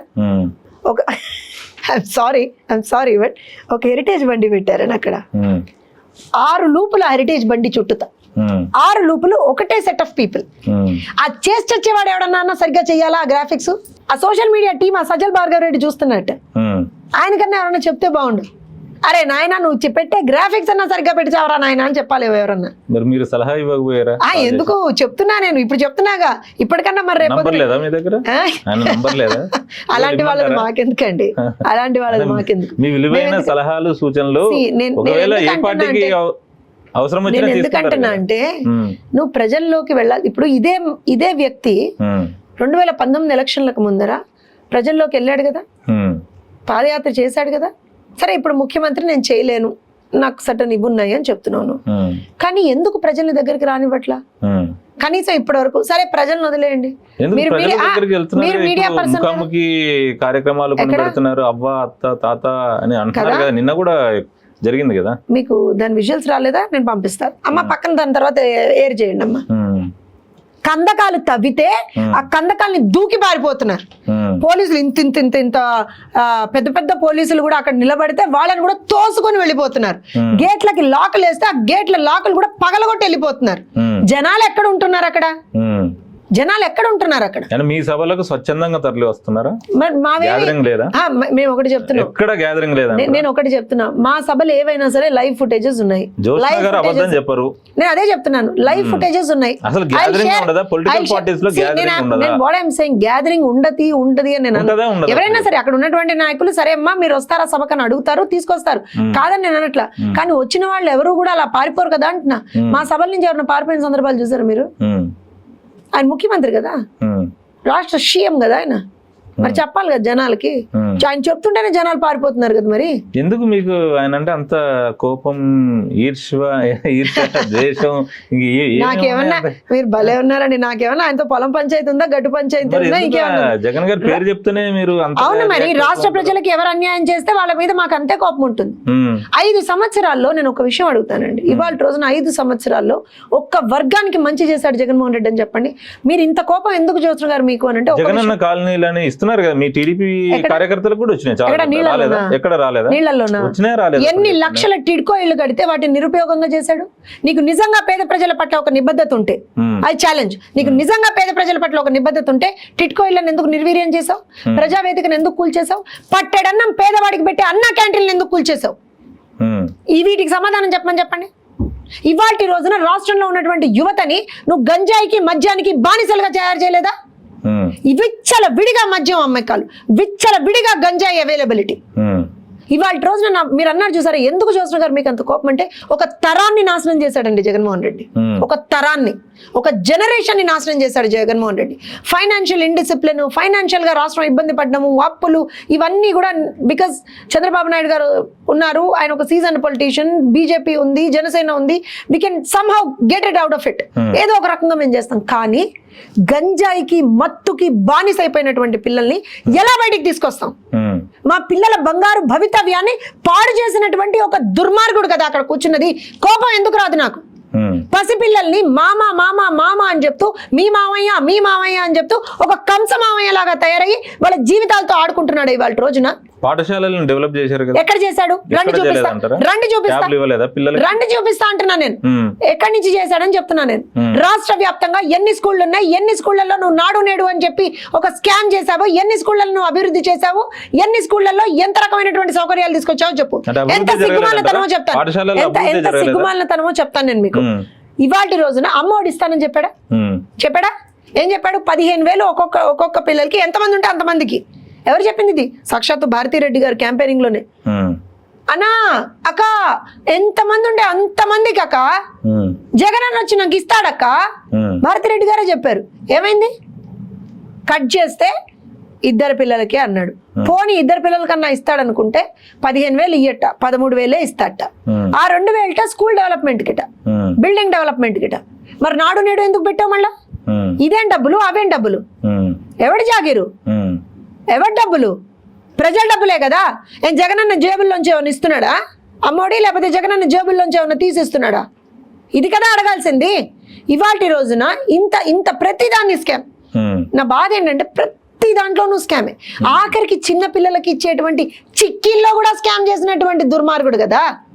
చిక్కీల్లో పోషక పదార్థాలు పిల్లలకి ఇవ్వాలని చెప్పి చిక్కీలు ఇస్తామంటే అందులో కూడా స్కామ్ చేశారు కదా. కాదేది కవిత కనర్హం అన్నట్టుగా ఈ మహానుభావుడికి కాదేది అవినీతికి అనర్హం. మీ అధినేత మీద కూడా అవినీతి ఆరోపణలు వచ్చాయి కదా, స్కిల్ డెవలప్మెంట్ స్కామ్ కేసు కావచ్చు, దాంట్లో జైలుకి కూడా వెళ్ళొచ్చారు కదా. నేను ఒక విషయం చెప్పమంటారా మీకు? స్కిల్ డెవలప్మెంట్ కి సంబంధించి రూపాయి హిసాబ్ లెక్కలు మేము అఫీషియల్ గా ఒక వెబ్సైట్ ఓపెన్ చేసి మరీ పెట్టాం. ఆధారాలు ఉన్నాయని అన్నారు. కోర్టుకి ఇచ్చారా? కోర్టు అడిగితే ఏం చెప్పారు అంటే, అండి మా దగ్గర అండి ఆధారాలు లేవండి, చంద్రబాబు నాయుడు గారిని అరెస్ట్ చేసండి, ఆయన నుంచి మేము ఆధారాలు ఇచ్చేసుకుంటామండి. సరేనయ్యా అడగండి చంద్రబాబు నాయుడు గారిని అన్నారు. 5 రోజుల పాటు 3 రోజుల పాటు ప్రశ్నించామన్నారు. ఏం ఆధారాలు? సార్ మాకు యాక్చువల్గా అండి టైం సరిపోలేదండి, మళ్ళీ ఇంకొకసారి అండి. ఒక మాజీ ముఖ్యమంత్రిని, అసలు నిజంగా కూడా ఆయనకి సంబంధం లేనటువంటి ఇష్యూ అది. అందులో మీరు అరెస్ట్ చేసినప్పుడు బేసిక్ మినిమం ప్రూఫ్స్ లేకుండా ఎలా అరెస్ట్ చేస్తారండి? ఎవిడెన్సెస్ లేకుండా. సరే అయినా సరే వి ఫాట్ బ్యాక్, రైట్? మేము ఇవాళకి కూడా ఆ వెబ్సైట్ ఆన్లోనే ఉంది, మీరు కావాలంటే వెళ్ళి చూసుకోండి. రూపాయి లెక్క పెట్టి చూపించాం అక్కడ మేము. ఇదే జగన్మోహన్ రెడ్డి ప్రభుత్వం వీళ్ళ అధికారంలోకి వచ్చిన తర్వాత అదే స్కిల్ డెవలప్మెంట్ పేరు మీద 1800 కోట్లు తిన్నారు. ఒక్క స్కిల్ డెవలప్మెంట్ సెంటర్ చూపించమని చెప్పండి, ఒక్క ప్రోగ్రామ్ వీళ్ళు తీసుకొచ్చి చూపించమని చెప్పండి, ఎన్ని వేల ఉద్యోగాలు తీసుకొచ్చారో వీళ్ళు చూపించమని చెప్పండి. మేమేం చేసాం, ఎక్కడ సెంటర్లు పెట్టాం, ఏ సెంటర్లలో ఏం ప్రోగ్రామ్స్ జరిగాయి, ఎన్ని లక్షల మందికి మేము ఉద్యోగాలు ఇప్పించాం, అన్నీ ఉన్నాయి. నిజంగా వాళ్ళకి దమ్ము ధైర్యం ఉంటే మాలాగా వెబ్సైట్లో పెట్టమని చెప్పండి. ఎందుకు పనికి మాలిన మాటలు ఇవన్నీ కూడా కాకపోతేను. సో ఒకటే చెప్తున్నాను నేను, Jaganmohan Reddy chapter close.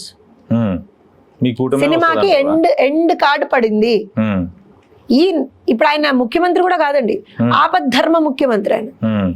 So ఈ 30 days 40 days ఇంకా ఉంది కదా, let M enjoy the benefits of being a chief minister.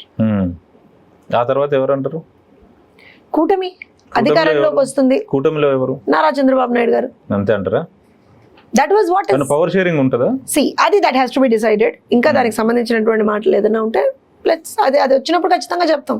నేను మీకు ఇదివరకు కూడా చెప్పాను, తెలుగుదేశం పార్టీ కేసులో మేము పొత్తులో ఉంటే పొత్తులో ఉంటామని చెప్తాం, పొత్తులో ఇది ఉంది అని చెప్తాం, ఇన్ని సీట్లు మేము కంటెస్ట్ చేస్తున్నాం అని చెప్తాం.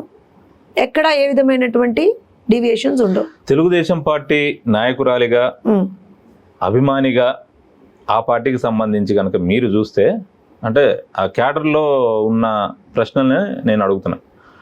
ఈసారి ఎన్నికల్లో మనం టీడీపీ జనసేన కలిసి వెళ్తేనే బాగుండేది, అనవసరంగా భారతీయ జనతా పార్టీని కలుపుకున్నాం అన్న ఆందోళన కూడా కొంతమందిలో ఉంది. ఎందుకంటే మైనారిటీ ఓట్లన్నీ కూడా జగన్ వైపు వెళ్ళిపోతాయి అన్నది వారి ఆందోళన. అలాంటి అవకాశం ఉందంటారా? లేదండి, నేను ఒక విషయం చెప్తాను. తెలుగుదేశం పార్టీ బీజేపీ తోటి పొత్తు పెట్టుకోవడం ఇవాళ కొత్త కాదు. ఎన్డీఏ ఫార్మేషన్ నుంచి కూడా మేము బీజేపీతో పొత్తులో ఉన్నాం. 2004 వరకు ఉన్నాం, 2018 వరకు ఉన్నాం. 2004లో బయటకు వచ్చాం, మళ్ళీ 2014 టైంలో వెళ్ళాం, మళ్ళీ 2018లో బయటకు వచ్చారు. ఎప్పుడు కూడా మైనారిటీస్ ఎప్పుడు మమ్మల్ని వేయలేదే. మేము బీజేపీ తోటి పొత్తులో ఉన్నా, ఏ పార్టీతో పొత్తులో ఉన్నా సరే మైనారిటీస్ కి సంబంధించినటువంటి హక్కుల్ని కాపాడినటువంటి ఏకైక పార్టీ తెలుగుదేశం పార్టీ. సో మైనారిటీలు మాతోటే ఉంటారు, ఎప్పుడైనా మాతోటే ఉంటారు. ఏ విధమైనటువంటి డీవియేషన్ అందులో లేదు, ఏ విధమైనటువంటి ఏమంటారంటే డౌట్స్ కి అందులో అసలు ఆస్కారమే లేదు. No doubt about that. ఇప్పుడు మీరు అన్న పాయింట్, మీరు బీజేపీ తోటి పొత్తు ఎందుకు పెట్టుకున్నారు అంటే, ఖచ్చితంగా నేను ఇందాక చెప్పినట్టుగా long term developmental plan for the state of Andhra Pradesh. ఖచ్చితంగా సెంటర్ నుంచి సహకారం అనేటువంటిది అవసరం. ఒక నేషనల్ పార్టీ ఏదైతే ప్రాపర్ వేలో దేశాన్ని తీసుకెళ్లగలుగుతుందో ఆ పార్టీ తోటి పొత్తు అవసరం అనేటువంటిది మేము భావించాం. ఇప్పుడు నేను రాష్ట్ర ప్రగతి కోసం, దేశ ప్రగతి కోసం. నేను తెలంగాణ వాడిని అయినప్పటికీ కూడా ఇప్పుడు నేను ఒక ఆంధ్రప్రదేశ్ వ్యక్తిగా మిమ్మల్ని కొన్ని ప్రశ్నలు అడుగుతా, వాటికి మీరు డైరెక్ట్గా సమాధానం చెప్పండి. ఆంధ్రప్రదేశ్కి ప్రత్యేక హోదా కావాలి, ప్రత్యేక హోదా ఇవ్వనటువంటి భారతీయ జనతా పార్టీ తోటి టీడీపీ జనసేన ఎందుకు పొత్తు పెట్టుకుంది? పాచిపోయిన లడ్డూలు అన్న పవన్ కళ్యాణ్ కూడా అదే భారతీయ జనతా పార్టీ కోసం చీవాట్లు తిన్న టీడీపీ దాన్ని కలపడానికి అన్నట్టుగా అన్నారు. ఎందుకు అంత కర్మ ఏం పట్టింది? కర్మ కాదు, నేను ఇందాక చెప్పినట్టుగా long term developmental plan for the state. ఇక్కడ ఇంకో విషయం ఏంటంటే, ఆ రోజున కూడా ప్రత్యేక హోదా కాదు, ప్రత్యేక ప్యాకేజ్ అన్నాం, దానికి సంబంధించి కొంత ఎంత వర్కౌట్ చేయాలో అంత వర్కౌట్ చేసాం. ఎప్పుడైతే డీవియేషన్ వచ్చిందో అప్పుడే మేము బయటకు వచ్చాం. సో ప్రత్యేక హోదాకి సంబంధించి బీజేపీకి ఒక స్టాండ్ ఉంది, తెలుగుదేశం పార్టీకి ఒక స్టాండ్ ఉంది, జనసేనకు ఒక స్టాండ్ ఉంది. సో దానికి సంబంధించి రేపు పొద్దున మా మేనిఫెస్టో ఎప్పుడైతే ఉమ్మడి మేనిఫెస్టో వస్తుందో యుల్ గెట్ క్లారిటీ ఉంది. ఆంధ్రప్రదేశ్ కి స్పెషల్ కేటగిరీ స్టేటస్ వస్తుందా రాదా, దానికి సంబంధించి మా ఉమ్మడి మేనిఫెస్టో వచ్చినప్పుడు మీకు క్లారిటీ వస్తుంది. నాకు తెలిసి ఒక కపుల్ ఆఫ్ డేస్ లో యుల్ గెట్ ది క్లారిటీ ఉంది. ఆంధ్రప్రదేశ్ కి 3 రాజధానులే ఉంటాయా? అమరావతి రాజధాని డౌటే లేదంటారు? డౌటే లేదు, అమరావతి రాజధాని. ఆంధ్రప్రదేశ్ కి కడప స్టీల్ ప్లాంట్ వస్తుందా? వైజాగ్ కి సంబంధించి కనుక చూస్తే ఉక్కు కర్మాగారం ప్రైవేటీకరణ కాకుండా ఆపగలుగుతారా? దానికి సంబంధించి కూడా సత్తా టీడీపీ జనసేనకు ఉందా? మేమే కదా దాని మీద ఫైట్ చేసింది, మేమే కదా ప్రైవేటీకరణ చేస్తున్నది భారతీయ జనతా పార్టీ చేసింది అన్నది. అలాంటి పార్టీతో మీరు పొత్తు పెట్టుకున్నారు కదా. పెట్టుకోవడానికి నేను అదే చెప్తున్నాను, there are certain conditions also. నేను అందుకే మా ఉమ్మడి మేనిఫెస్టో వచ్చిన ప్రజలు అంతలా ఆలోచించరు కదా. ఆలోచన క్వశ్చన్ కాదండి. ఇప్పుడు మీరు అడిగిన ప్రశ్నలు ప్రజల్లో లేవని నేను అనట్లేదు. నేను ప్రజల తరపునే అడుగుతున్నా. అందుకనే ఉమ్మడి మేనిఫెస్టో బయటకు వచ్చినప్పుడు వైజాగ్ కి రైల్వే జోన్ ఉంటుందా? ప్రతి ఆ రోజులో కూడా ఉందండి. We talked about it. We talked about it. In fact, అసలు దానికి సంబంధించి మా ప్రభుత్వ హయాంలోనే ల్యాండ్ అలొకేషన్ కూడా జరిగింది. ఇప్పుడున్నటువంటి ప్రభుత్వం ల్యాండ్ ఇవ్వట్లా. అసలు ఆంధ్రప్రదేశ్ కి సంబంధించిన విభజన హామీలు పరిష్కారం అవుతాయా? ఈ కూటమి తరపున పరిష్కారం చేసే అవకాశం ఉందంటారా? లేదంటే కేవలం మీరు మీ పార్టీలకు సంబంధించిన స్వప్రయోజనాల కోసమే ఆంధ్రప్రదేశ్ ప్రజల ఆకాంక్షలను తాకట్టు పెడుతున్నారా? అబ్సల్యూట్ గా కాదండి. ఖచ్చితంగా విభజన హామీలే కాదు, రాష్ట్రం ప్రగతి పదంలోకి ముందరికెళ్ళడానికి ఏవైతే అవసరాలు ఉంటాయో ఖచ్చితంగా కూటమి వాటిని నెరవేరుస్తుంది. ఎలా ఉండబోతుంది మీ మేనిఫెస్టో? ఒక తినబోతురు రుచి ఎందుకు, ఒక 2-3 రోజుల్లో మా ఉమ్మడి మేనిఫెస్టో బయటికి రాబోతుంది. చాలా క్లియర్ గా మీరు అడిగినటువంటి చాలా ప్రశ్నలకి అందులో సమాధానం వచ్చేస్తుంది. ప్రజల అవసరాలు తీర్చేలా ఉంటుందా ఉండదా? మా మేనిఫెస్టో ఏ రోజునైనా ప్రజల అవసరాల మేరకే మా మేనిఫెస్టో. ఏపీ విభజన హామీలు నెరవేర్చేలా ఉంటుందా ఉండదా? నేను పదే అడుగుతున్నా. ఏపీకి మంచి జరిగే విషయంలోనే మా మేనిఫెస్టో ఉంటుంది. ఏపీ ప్రజలకు కావాల్సింది స్పెషల్ కేటగిరీ స్టేటస్ మాత్రమే. అది వస్తే ఎన్నో పరిశ్రమలు వస్తాయి, ఎన్నో రాయితీలు వస్తాయి. ఇవన్నీ వస్తాయా రాదా? మీ స్వప్రయోజనాల కోసమే మీరు పొత్తు పెట్టుకున్నారా? మీరు ఎందుకు అలా పొత్తు పెట్టుకుంటున్నారు? ఆంధ్రప్రదేశ్ ప్రజల్ని ఎందుకు పట్టించుకోవడం లేదు? You have a question, I have an answer for that. Telugu Desam party హయాంలో ఎన్ని పరిశ్రమలు వచ్చాయండి రాష్ట్రంలో? ఎన్ని పరిశ్రమలు వచ్చాయి? 1-2? ఎన్ని ఇన్స్టిట్యూషన్స్ వచ్చాయి? 1-2? ఆ రోజున ప్రత్యేక హోదా ఉందా? ఈ మాట కూడా మాట్లాడుకోవాలి కదా మనం. కాకపోతే అది ఒక సెంటిమెంటల్ ఆస్పెక్ట్ గా ఉంది కాబట్టి, ఇప్పుడు కడప స్టీల్ అయినా సరే, వైజాగ్ స్టీల్ అయినా సరే, ప్రత్యేక హోదా అయినా సరే, ఇవి ఒక సెంటిమెంటల్ రిలేటెడ్ ఆస్పెక్ట్స్ గా ఉన్నాయి కాబట్టి బ్లైండ్ గా బ్లంట్ గా ఎవరము స్టేట్మెంట్స్ పాస్ చేయలేము. I'm an official spokes person for the party. మీరు అడిగినంత మాత్రాన్ని నేను బ్లంట్ గా దానికి ఆన్సర్ చేసేటువంటి పరిస్థితి లేదు. పార్టీకి ఒక విధానం ఉంది. మేనిఫెస్టో బయటకు వచ్చిన తర్వాత వీటన్నిటికీ సంబంధించి క్లారిటీ మేనిఫెస్టోలో వస్తుంది. Let you be assured on that. ఖచ్చితంగా వీటన్నిటికి సంబంధించి క్లారిటీ అనేటువంటిది మేనిఫెస్టోలో వస్తుంది. ఇక్కడ ఇంకో విషయం చెప్తాను. ఆంధ్రప్రదేశ్ ప్రజల మనోభావాలని కన్సిడరేషన్ లోకి తీసుకుంటూ ఆంధ్రప్రదేశ్ ని ప్రగతి పదంలోకి నడిపించే దిశగా మాత్రమే మా మేనిఫెస్టో ఉంటుంది తప్పించి ఇంకా అందులో ఏ విధమైనటువంటి విషయాలకి ఆస్కారం లేదు. It is absolutely for the people of Andhra Pradesh, for the state of Andhra Pradesh, and I put it very కేటగిరికల్లీ here. Super 6 Shanmukha వ్యూహం బీజేపీ వాళ్ళు ఇంకేం చెప్పలే. ఇవన్నీ కలబోతగా ఎలా ఉంటుంది అంటే మీరు అన్ని నెరవేర్చేలా ఉంటుందని పదే చెప్తారు. బట్ ఎలా ఉంటుందని నేను పదే అడుగుతా. అది వచ్చేంత వరకు ఆగాలనే నేను చెప్పగలుగుతాను. ఎందుకనంటే ఇప్పుడు నిజంగా కూడా సూపర్ 6 మా పార్టీకి సంబంధించి how we are going to tackle certain issues వాళ్ళు ఒక వ్యూహం లాగా వాళ్ళు తీసుకొచ్చారు. BJP also has got certain plans for the state of Andhra Pradesh. So definite గా మాకు ఒక మేనిఫెస్టో కమిటీ ఉందండి. మేమేం గాల్లో మాట్లాడం. దాంట్లో తెలుగుదేశం జనసభ, ఎందుకంటే మొన్నటి వరకు బీజేపీ పొత్తులో లేదు కాబట్టి ఇప్పుడు బీజేపీకి సంబంధించినటువంటి వ్యక్తులు కూడా అందులో సభ్యులుగా ఉన్నారు. సో మేనిఫెస్టో కమిటీ కూర్చొని ఏ పార్టీల నుంచి ఏ విధమైనటువంటి ఇన్పుట్స్ వస్తున్నాయి, దానికి రాష్ట్రానికి మనం ఏ విధంగా అలైన్ చేయగలం అనేటువంటి చూసి I think one of the best manifesto and one of the manifesto that is needed for the state of Andhra Pradesh is going to come out. కూటమిలో కనుక చూస్తే ఇంకా ఏమన్నా మార్పులు చేర్పులు జరిగే అవకాశం ఉందా? అసెంబ్లీ స్థానాల విషయంలో కావచ్చు, కొన్ని అభ్యర్థుల విషయంలో కావచ్చు. అలా అయితే కొన్ని చోట్ల వ్యతిరేకత అది వస్తుంది. జనసేన పార్టీ కూడా రైల్వే కోడూరుకు సంబంధించి భాస్కర్ రావు గారిని తీసేసి అరవ శ్రీధర్ గారికి అవకాశం కల్పించారు. 1-2 ఏదన్నా అలాంటివి, ఎందుకనంటే రెగ్యులర్ గా సర్వేలు జరుగుతాయి. వైజాగ్ పార్టీ తరఫు నుంచి లోక్సభ స్థానం విషయంలో కూడా జీవీఎల్ గారు గట్టిగా పట్టుబడుతున్నారు, ఉడుం పట్టారు, అది మారుతుంది అన్నట్టుగా ఒక టాక్ నడుస్తుంది. ఐ డోంట్ థింక్ మీకు తెలిసినా మీరు చెప్పరు. టూ మెనీ చేంజెస్ అయితే ఏవి ఉంటాయని నేను కూడా అనుకోనండి. రఘురామకృష్ణరాజు గారు కూడా టీడీపీలో జాయిన్ అవుతున్నారు, ఉండి అసెంబ్లీ స్థానం నుంచి ఆయన పోటీ చేయబోతున్నారు.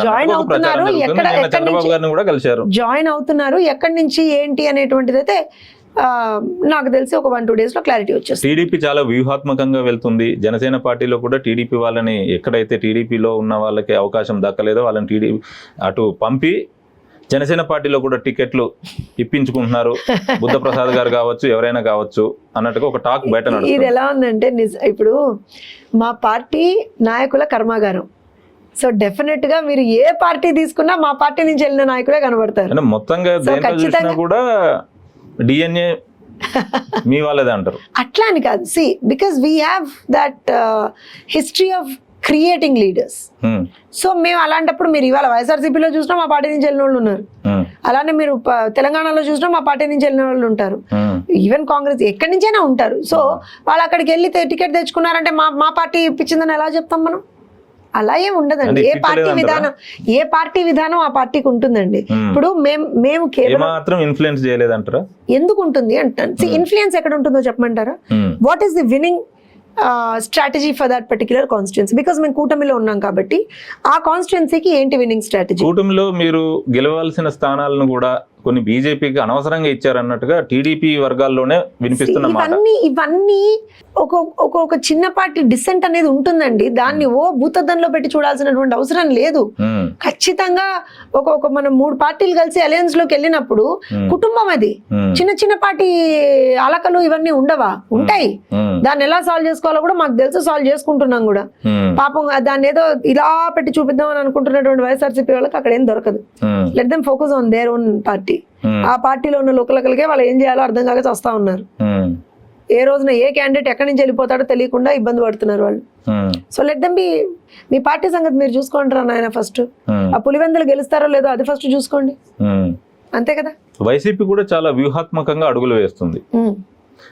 పవన్ కళ్యాణ్ గారి మీద, లోకేష్ గారి మీద, అలానే బాలకృష్ణ గారి మీద మహిళల్ని దింపింది, మహిళాస్త్రం అంటుంది. అంటే ఇక్కడ ఒక విషయం చెప్తానండి. సో ఇప్పుడు మేము ఎవరినైనా సరే అభ్యర్థులుగా మాత్రమే చూస్తాం. మేము హ్మ్. అక్కడ మహిళలు పురుషులు అనేటువంటిది ఉండదు, అభ్యర్థులుగా చూస్తాం. ఎవరైనా మా అపోనెంట్ ఈజ్ ఆర్ అపోనెంట్ అంతే. హ్మ్. సో మా బలాలు ఏంటి, మా ఇవేంటి అనేది చూసుకుంటాను తప్పించి మేము వాళ్ళ మీద ఓడిపోయామా వాళ్ళ మీద గెలిచామా అనేటువంటిది మాకు ఉండదండి. హ్మ్. వాళ్ళు గనక వైఎస్ఆర్సీపీ వాళ్ళు గనక ఆస్త్రం తీసుకుంటున్నారంటే అంతకు మించినటువంటి దిగజారుడుతనం ఇంకేది లేదని చెప్తాను. వాళ్ళకి మహిళలు అంటే చిన్న చూపు ఉండొచ్చు, బట్ వీఆర్ వెరీ చిన్న క్లియర్. చూపుంటే వాళ్ళు ఎందుకు ఇస్తారు? మరి వాళ్ళు ఏమంటారు, మహిళల చేతిలో ఓడిపోయారని చెప్తామని చెప్పి మొన్న ఒకళ్ళు చెప్పారు ఇలానే. హ్మ్. ఎందుకు మహిళలకు అవకాశం కల్పించారు అనుకోవచ్చు కదా, నేను సాటి మహిళగా. నేనేమంటాను, నేను అదే చెప్పాను, నేను అభ్యర్థిగానే చూస్తానని చెప్పాను. ఆ పాయింట్ తీసింది మీరు. మహిళల్ని నిలబెట్టారు, మహిళల చేతిలో ఓడిపోతారనేది తీసింది. ఓడిపోతారని నేను అనలే, మహిళా అస్త్రాన్ని. అదే అండి, అస్త్రం ఏముందండి అక్కడ? అది అభ్యర్థిత్వం. అస్త్రం అని ఎలా అంటారు మీరు? అభ్యర్థిత్వం అది, హ్మ్. అభ్యర్థిత్వం అది. ఇప్పుడు అలా అంటే మేము కూడా మహిళల్ని నిలబెట్టాం కదా. సో అభ్యర్థిత్వం అది. Okay. Whoever is strong we put them there. So దాన్ని మనం అలా చూడాల్సినటువంటి అవసరమే ఉంది తప్పించి వాళ్ళలాగా దిగుజారుడుగా అయితే మేము ఆలోచించాం. కుప్పంలో పరిస్థితి ఎలా ఉందంటారు? చాలా బ్రహ్మాండంగా చాలా గట్టిగా ప్రయత్నం చేస్తున్నారు వాళ్ళ అభ్యర్థిని గెలిపించే. పెద్దిరెడ్డి గారు. ఎవరు? పెద్దిరెడ్డి గారు. ఓహో, ఎవరు పెద్దిరెడ్డి? చెప్పండి. మీకు కబ్జాల పెద్దిరెడ్డి ఏం కావాలంటే ఆయనకి? కుప్పంలో నాకు దరిదాపులలో కూడా రాలేడు. ఎందుకు పాపం? ఎందుకు?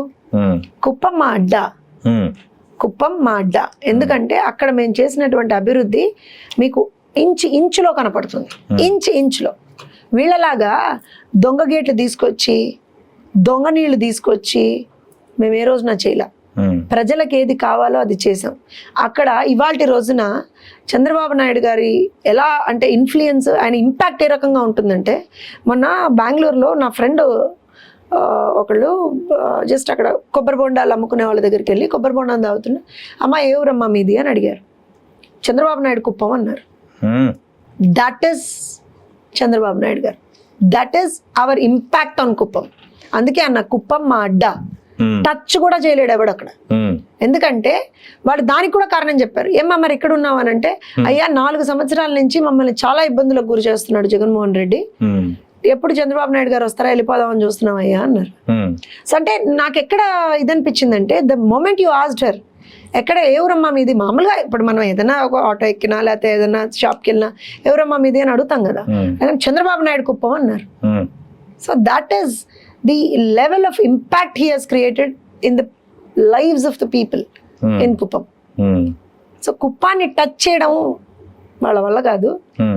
ఒకవేళ టచ్ చేస్తే, టచ్ చేయడమే వాళ్ళ వల్ల కాదని చెప్తున్నా కదా నేను మీకు. నేను మళ్ళీ అదే చెప్తున్నా. ఉమ్, ఎందుకనంటే ఇప్పుడు చంద్రబాబు నాయుడు గారు అక్కడ ఏం చేశారు అనేటువంటిది అణువున కనపడుతుందండి మీకు. ఉమ్, పాడి పరిశ్రమ తీసుకొచ్చారు అక్కడ. అంటే ఎలా ఆ రకంగా ఆ ప్లేస్ని ఏ రకంగా అభివృద్ధి చేయొచ్చు మనం. ఉమ్, కాలేజీలు కావచ్చు, ఆసుపత్రులు కావచ్చు, ఏదైనా సరే everything has a mark of CBN on it. అక్కడ ఇల్లు కూడా లేదు has a mark of CBN on it. అన్నట్టు Everything. అంటున్నారు కదా. ఎవ్రీథింగ్. ఉమ్, 7 సార్లు, ఉమ్, 1 కాదు 2 కాదు 3 కాదు. ఉమ్, పిల్ల బచ్చగాళ్ళు అందరూ వచ్చి మేము ఓడిచ్చేస్తాం అంటే ఉమ్, లెట్ దెమ్ థింక్. దాన్ని ఏమంటారు తెలుసా మీకు? ఉమ్, సెల్ఫ్ సాటిస్ఫాక్షన్ అంటారు. ఉమ్. అనుకోనియండి, తప్పేం లేదు. ఓకే అండి, ఫైనల్ క్వశ్చన్. ఈ ఎన్నికల వేళ ఆంధ్రప్రదేశ్ ప్రజానీకానికి మీరిచ్చే సందేశం ఏంటి? ఒకటే, ఉమ్, ఆంధ్రప్రదేశ్ రాష్ట్రాన్ని అభివృద్ధి పదంలోకి తీసుకెళ్దాం, రాష్ట్రాన్ని గెలిపించుకుందాం, ప్రజల్ని కాపాడుకుందాం, ఖచ్చితంగా కూటమి కోటేద్దాం. ఉమ్. ఓకే అండి, థ్యాంక్ యూ వెరీ మచ్. ఇదండి జ్యోత్స్న గారితో మన ఇంటర్వ్యూ. రేపు మరో వ్యక్తితో మీ ముందుకు వస్తాను. అప్పటి వరకు చూస్తూనే ఉండండి బర్డ్ మీడియా. నమస్తే.